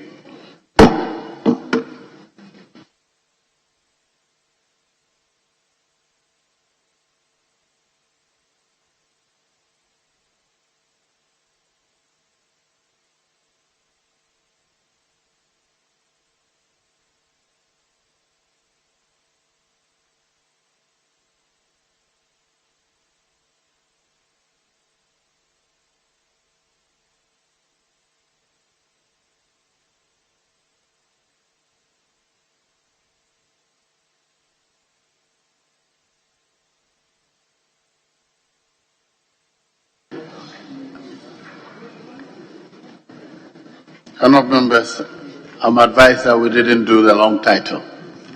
So we are back to consideration stage.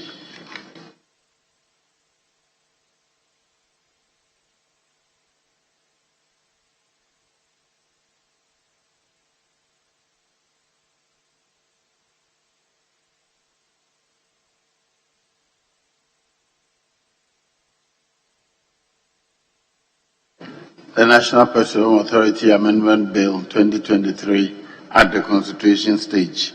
Now, the long title.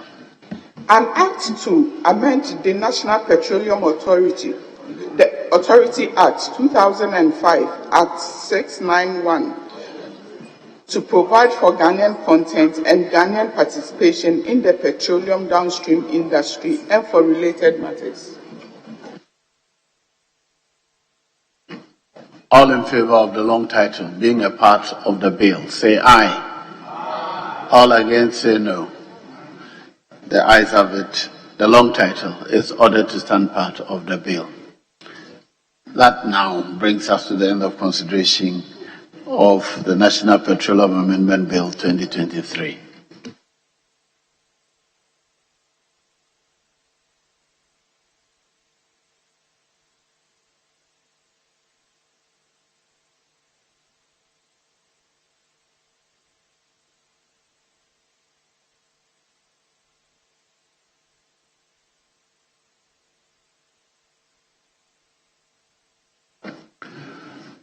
Item 25. Yes, Honourable Minister for Energy.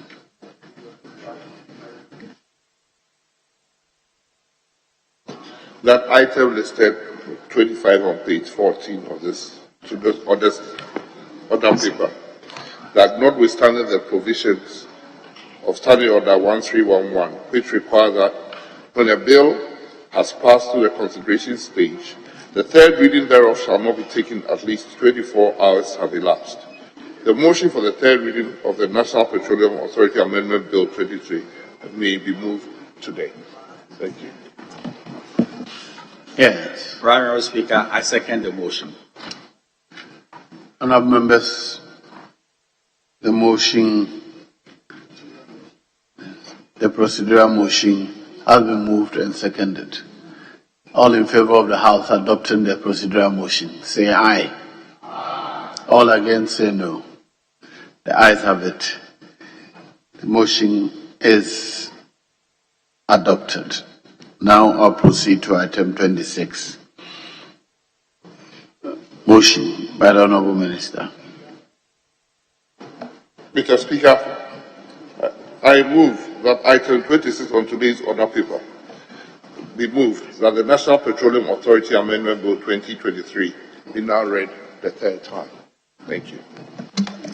An act to amend the Second, please. Thank you, Honorable Speaker. I second the motion. Very well. Yes.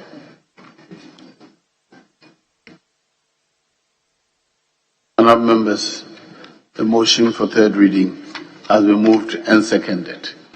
All in favour of the House adopting the motion, say aye. All against, say no. The ayes have it. The motion is carried.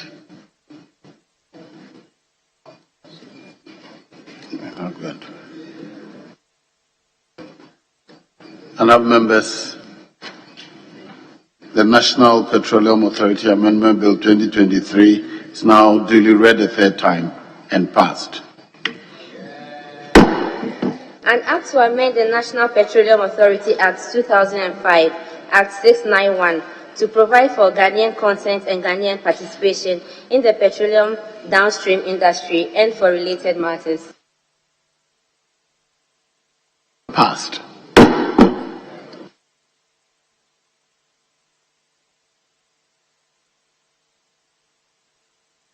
Yes, Honourable. Thank you, Mr. Speaker. Mr. Speaker, with the passage of this amendment, I will urge the Minister for Energy to, as a matter of urgency, work on the airlines to ensure that all the changes that has been effected in the Act and the accompanying airlines, I will really ensure its implementation are brought to this House quickly. The Speaker, this is critical because this is the only way that we can really get the outcome that we seek in this Act. Thank you. Yes, Honourable Chief Whip, what next? Speaker, with respect, our colleagues have indicated that a member is coming under Order 72. And so we will endure that so he can make the statement. But I'm wondering, Speaker, if the member knows that there is an inherent condition coming under Order 72. You are supposed to give Speaker prior notification of the terms of that statement. No, it's not for you to say that. So I want to find out if he has complied with the terms of Acts of Order 72. Yes. Speaker, I want to assure my colleague and my boss that we've been to your office and all terms and conditions regarding to Order 72 have been duly complied with, Mr. Speaker, so he must be rest assured.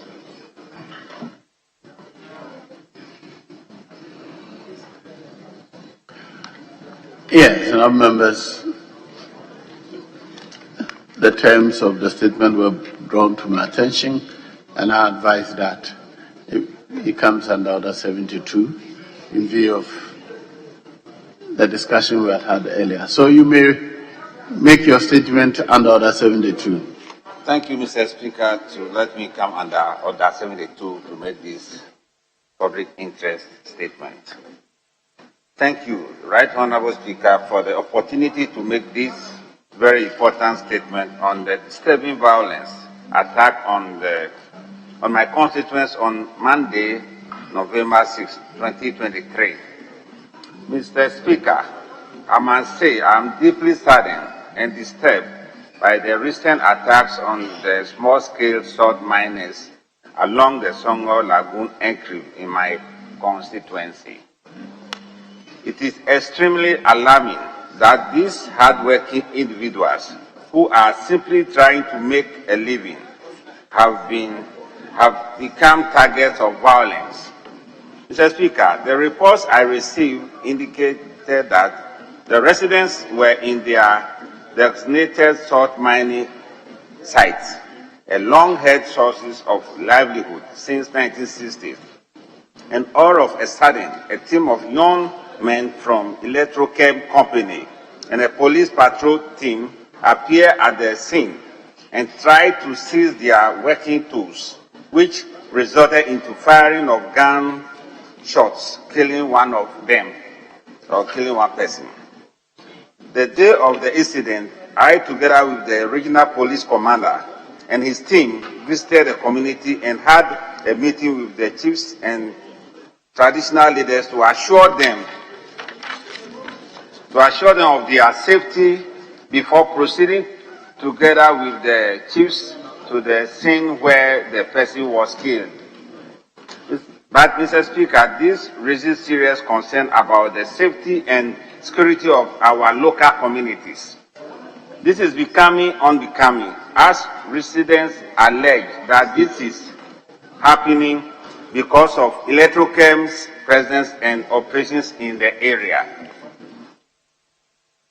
Notwithstanding, I strongly condemn this act of violence, which has become a national security threat to life and property in my constituency. I urge the Inspector General of Police and the police services to conduct a thorough investigation into the matter and ensure that the perpetrators are brought to book, no matter how powerful and connected they are. It is crucial that the perpetrators are brought to justice and held accountable for their actions. The families of those affected deserve justice and assurance that such incidents will not be repeated in the future. While calling upon the youth and residents to remain calm, I also plead with the police command to provide adequate protection and support to the communities, especially the salt winners of the communities and the entire other enclave. The salt winners play vital roles in our local economy and should not have to live in fear while carrying out their work. Mr. Speaker, I further call upon the House to refer this unfortunate incident to the Defense and Interior Committee to probe these endless brutalities and make its finding known to the House. It is essential that we create an environment where every citizen can feel safe and secure. Mr. Speaker, I therefore take this opportunity again to express my condolences to the family and friends of the deceased and extend my support to all those affected by this tragic incident. Let us stand together in demanding justice and ensuring the safety of our people. Thank you, Right Honorable Speaker, for the opportunity.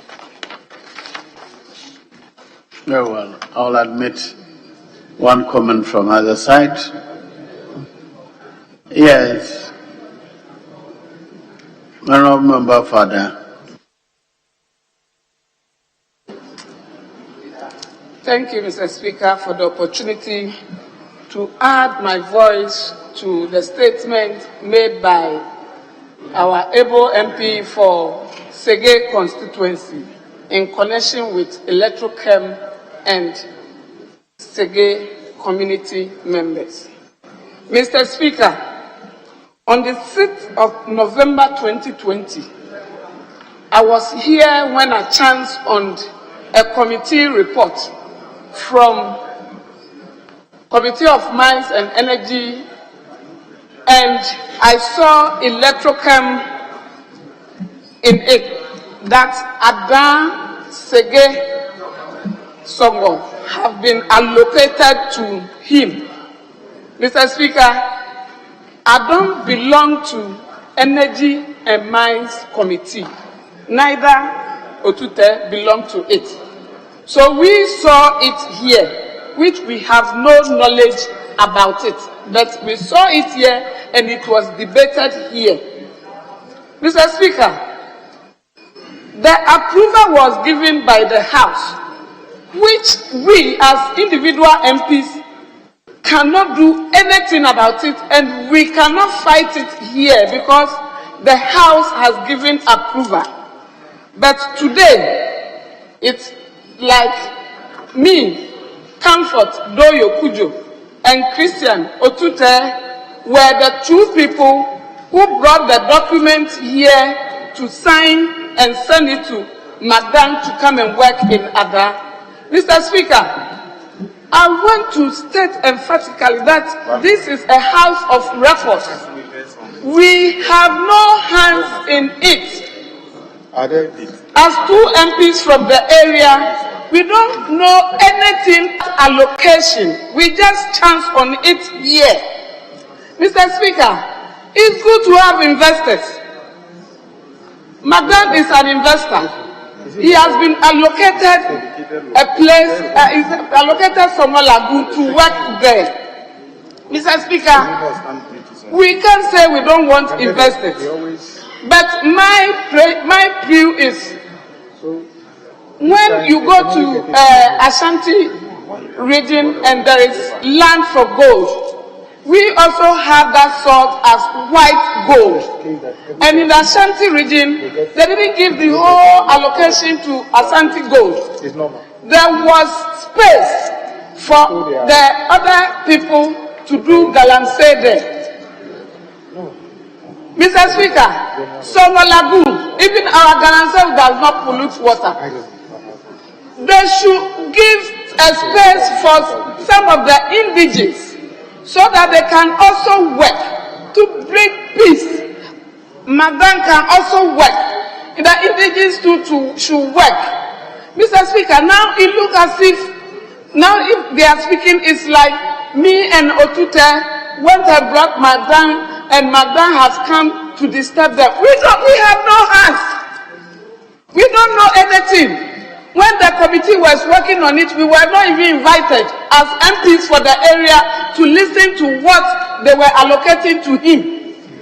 Mr. Speaker, we are pleading to give peace a chance, because we have lost one person 3 days ago there because of this struggling, and I understand the community members because they have to work, and that's the work they have been doing since they were born. So we are pleading that a portion should be allocated to them. Already Madam himself assured us that he is going to allocate a space to them to work. Now, I've inquired, and according to his one of his spokespersons, 3 communities have benefited from the community plan, which is Nakon Kope, Agbedafo, Adjumat Kope. What about the rest? They should give them space so that they can also work and get food. That's what they do. They have nowhere to go. They are farmers. They mine there. They fish there. And once they are there, they should just accommodate them and give them space so that they can also work. Now it's like no work for them. If you ask them to leave the place, where would they go and eat? A place like Aminapa and Media, now it's like a tug of war. There is even a case in the court. I'm pleading with Madam, just go and get all those that have those cases. You have no cases with them. Cancel them. Sit with them. Embrace them. Love them. And give them space to work. You can't take all. If you take all, they will disturb you. Though the government, I don't know what happened, and they put all our eggs in one basket for him. But he himself should sit and say that they have given me 40 miles or 40 square miles to work. I'm giving you 10 kilometers square meter. You should also go and work. If they are working and they are getting something small, we will have our peace. He will also have his peace. The chiefs will have their peace, and the community members will be happy with him. It should start from somewhere. When he's improving and he's changing lives, he's giving them social interventions and other things, you will see that the people in the community will be happy and work with him. So I want to take this opportunity to plead to Madam. It's he I will plead to, because it's him they have given all the land to, and it's him that is not allowing them to work in his land, because now government has given it to him. So he should just allocate some place. And I'll plead with the government that this thing shouldn't happen again, that you are left everywhere, and then the youth, where will they go? What will they do? Are we going to employ them? Are we going to give them something else to do? We are pleading. There should be peace. We want peace. We don't want to see this bloodshedding again. A young man who has gone there to look for food, now he's in the morgue because he is looking for food for his children, a wife and children. Please, Mr. Speaker, do something about it. And let's invite Madam and let's speak to him. That though they are giving him the place, which me and Christian Otuta, we have no hands. We don't know anything. We just saw the document here. They have given it to him. He should just find space for the youth to work alongside with him. Then he should go along with the people in the community. He should listen to them more. He's the one holding the whole thing. So once they are complaining, listen to the complaint and come down to their level, and then make sure you go along with them. That's where you have your peace. So, Mr. Speaker, Ashanti region, there is space for Galamsey. We also want space for our people to work. Small space. Mining doesn't mean every space, every land should be occupied for one person. Just give space for them to get something. People of Aminafa now, they are like, they don't know what to do. Aminafa media, and I want to take this opportunity to plead with Magdan that case, he should step in and make sure he cancel that case and sit with them. We should judge, all of us should judge, so that we have our peace and work together. We like him. He's investor. He's one of us. He's black. We can't say we will be clapping for foreign investors and leave our own. He's our own. So we can't say he should leave the place entirely, but he should find space and accommodate everybody, and all of us work together. Thank you, Mr. Speaker.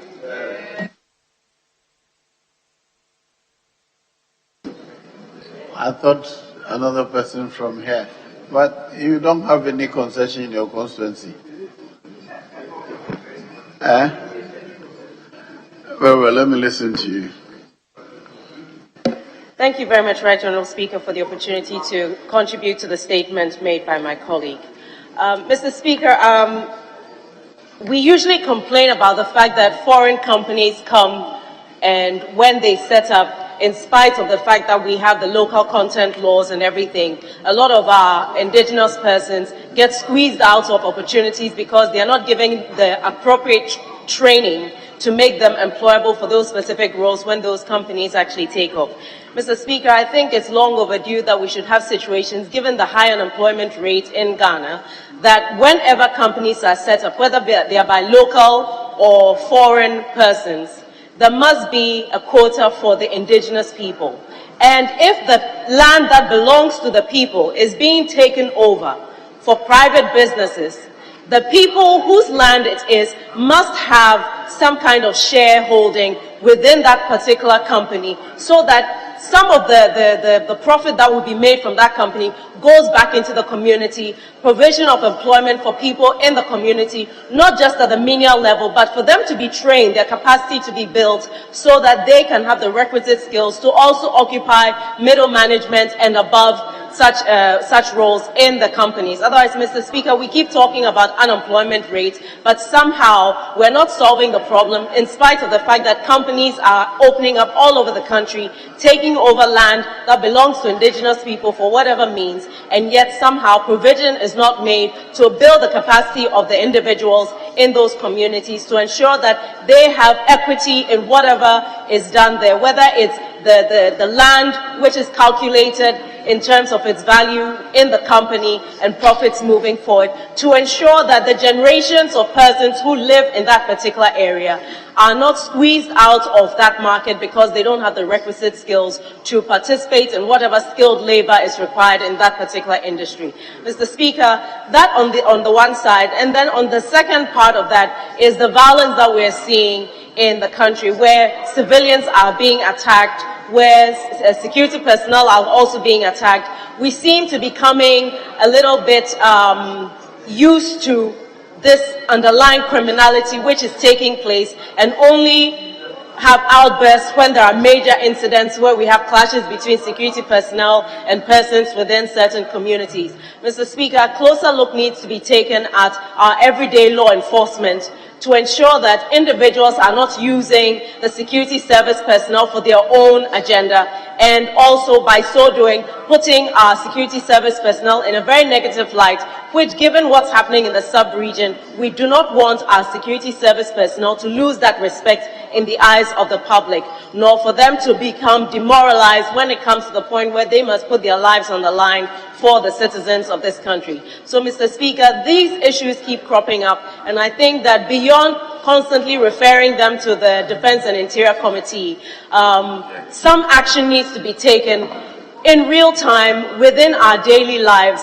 as a nation to stop this trend of security service personnel being used for personal agendas, or people in local communities being terrorized by armed civilians wielding illegal weapons, as well as the communities that should be empowered and not rather driven further into poverty by companies that come and occupy their land for certain businesses without empowering the members of the community. Thank you very much for the opportunity. Honourable members, I've been looking at the Constitution, but first, the statement asks for two things. On page 2 of the statement, the honourable member is urging the IGP to conduct a thorough investigation into the matter to ensure that the perpetrators are brought to book. So that's the part about who has committed a crime of shooting into a crowd. And then the honourable member further says that he wants the House to refer this unfortunate incident to the Defense and Interior Committee to prove these endless brutalities and big findings to the House. These are all relating to the violence allegedly perpetrated on them. But I think the more critical issue is what is being raised by the honourable member for Ada.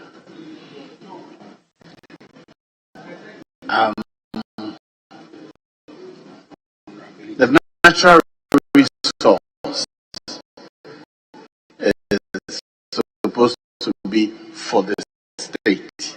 But here are indigents living by this natural resource, being on it. Yes, it belongs to the state, but the state says I've given without regards to these other indigents. That's why I've been looking at the Constitution. Look at Whibley. Carving out a portion from what has been given out already, where the indigents actually feed.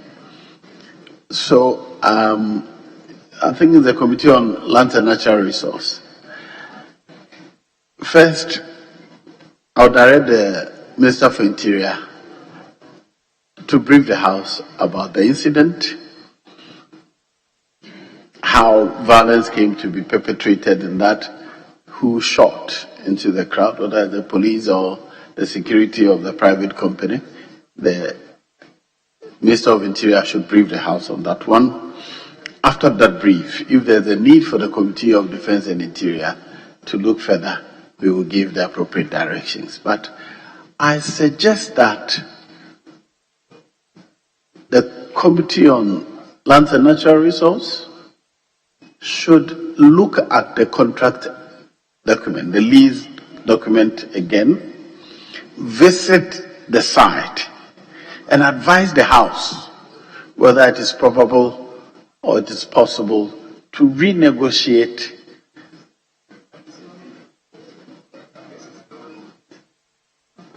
this is Mines and Energy.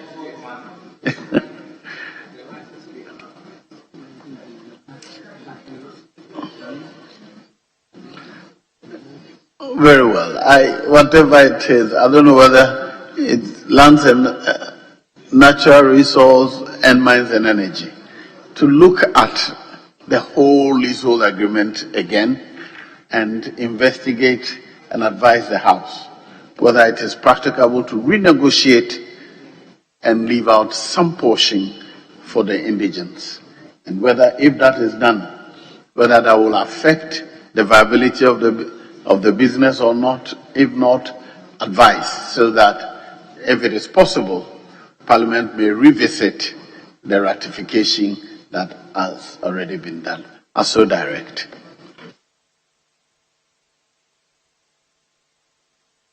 Yes, Honorable Honorable Ejare. Thank you, Mr. Speaker. Mr. Speaker, I was wondering if you could kindly give the Minister for Interior the date that he has to attend to the House, so that we are sure of that time. Thank you very much.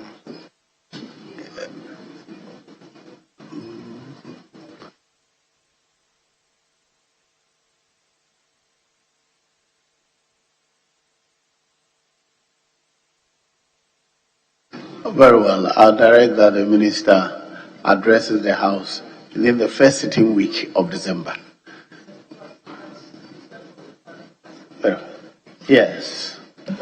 Mr. Speaker, we already have local content laws and local content provision. It is the Minerals Commission that is charged with the implementation of the local content. Yes, no. Yes, he has allowed me to speak, so yes. So, yes. So, Mr. Speaker, can you add, you see, too often we leave the people paid to make sure this work is done. And then we take somebody else. The Minerals Commission has statutory responsibility. So, whether committee of the whole or whatever, if it you will be so disposed to look at as inviting Minerals Commission, whose mandate it is to come and brief this House why they have allowed that to happen. That is their work. We pay them for that. The leadership on the feed, yes. My colleague, senior member of the House, I can appreciate his agitation and the worry. But what the Speaker has done is the best option. Doing the appropriate referral. All these concerns about underlining local content on all these matters. Thankfully, you are a member of the Mines and Energy Committee. So at the committee level, we will be able to deal with these underlying concerns and they pool all together and then come and brief the House. So let's not jump the gun. Senior, with respect, let's not jump the gun. Let's go by the Speaker's directive and let the committee get to work. Yes. So, Speaker, I think this House must thank you for the directive given. And Honorable Kobna Donko did the needful by assisting the Chair to include the Mines and Energy Committee. So, Speaker, once the Defense and Interior Minister, has briefed the House, and you have done the referral to the two joint committees, whether Minerals Commission, local conduct, whichever laws that will assist the committee in their investigation and their deliberations, that is within their purview. But the needful thing and the request that the Honourable Member wanted to do is what we have done. Because we passed the law here in the 7th Parliament. And you are saying that they should go and revisit that law. The impact on the citizens or indigents there. And if there's a need for us to revise or to revisit with the decision that was taken here, then we do.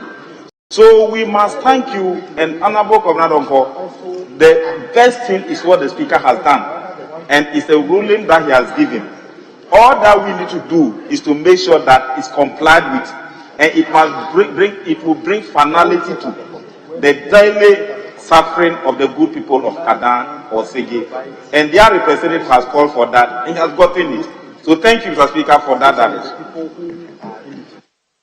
Yes, leader, what next? Speaker, we are ready now to turn on to order paper addendum and take item 1. I. Speaker, let me further seek your leave for it to be done by the Honorable Minister for Roads and Highways. Speaker, with your kind leave. Yes, Honorable. Mr. Speaker, we do not have any issues with this being late. But Mr. Speaker, this is, I don't remember the last time we tried to take a loan in this house. A loan of $800 million is a lot. At least one of the deputy ministers of finance should have been here. I have no problem with the very senior colleague, the road minister, doing this. But this is, I mean, what does the road minister know about, apart from Cocoa Road, what does he know about $800 million? If we begin to say, what is it about now? Or you should give us some indication. So we will allow this one. But the next time, a loan of this size, at least one deputy minister of finance should be to be able to tell to do this, Mr. Speaker. With those few words, Mr. Speaker, they can go ahead and make it. I thought Agric is now, Cocoa is now under Ministry of Agric. Is that not right? So I'm wondering even why it's the Finance Ministry that is laying the paper. But we'll continue on other paper addendum. Item 1, I. So I. And I. Yes, Honorable Minister for Rosenheim.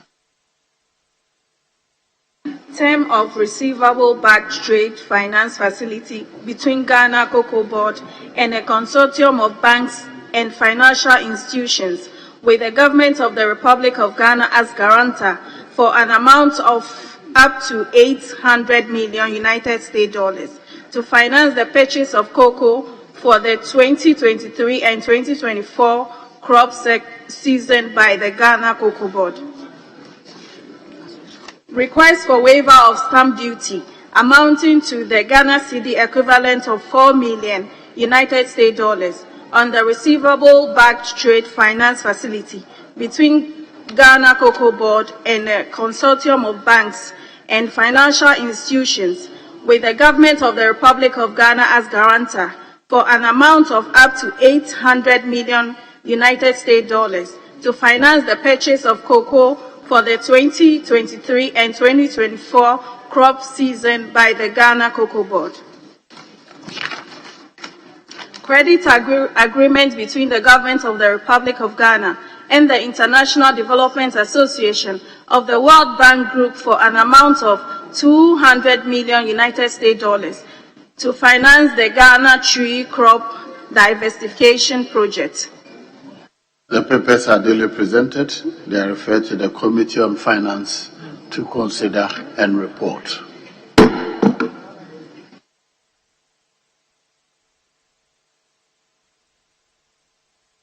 Speaker, may I seek your indulgence to say this? If it pleases you, we add the leadership of the Committee of Agric to this referral. I think that has been the practice. And this one, they are concerning the terms of the loan, waiver, and another terms of a loan. So I wonder what the members of the Agri Committee will be doing in consideration of these ones. You are right, and I don't seek to challenge you in any sense, but the bottom line is that it's cocoa. It's cocoa. And it comes directly under Agric. And then we also have the tree crop diversification project, which is the third item. There is direct correlation. And I can see my vice chairman very eager to be part of this assignment. And clearly my colleague has no objection to that. Yes. Oh, Mr. Speaker, you are right. It's a loan, but its utilization is about agricultural activities. So it will not be out of place for at least the leadership of the Agri Committee to be part of it. In fact, I was going to extend it that if they are going to use portion to do cocoa roads, then your Speaker yourself, your committee should have involved. But since they didn't mention, limit it to the Agri Committee leadership to join them. Very well. I can see how Honorable Ashuri is so excited about being a part of this work, but the point is well noted. I direct that the leadership of the Committee on Agric join the Committee on Finance in considering these applications for loan. I so direct. You are most grateful.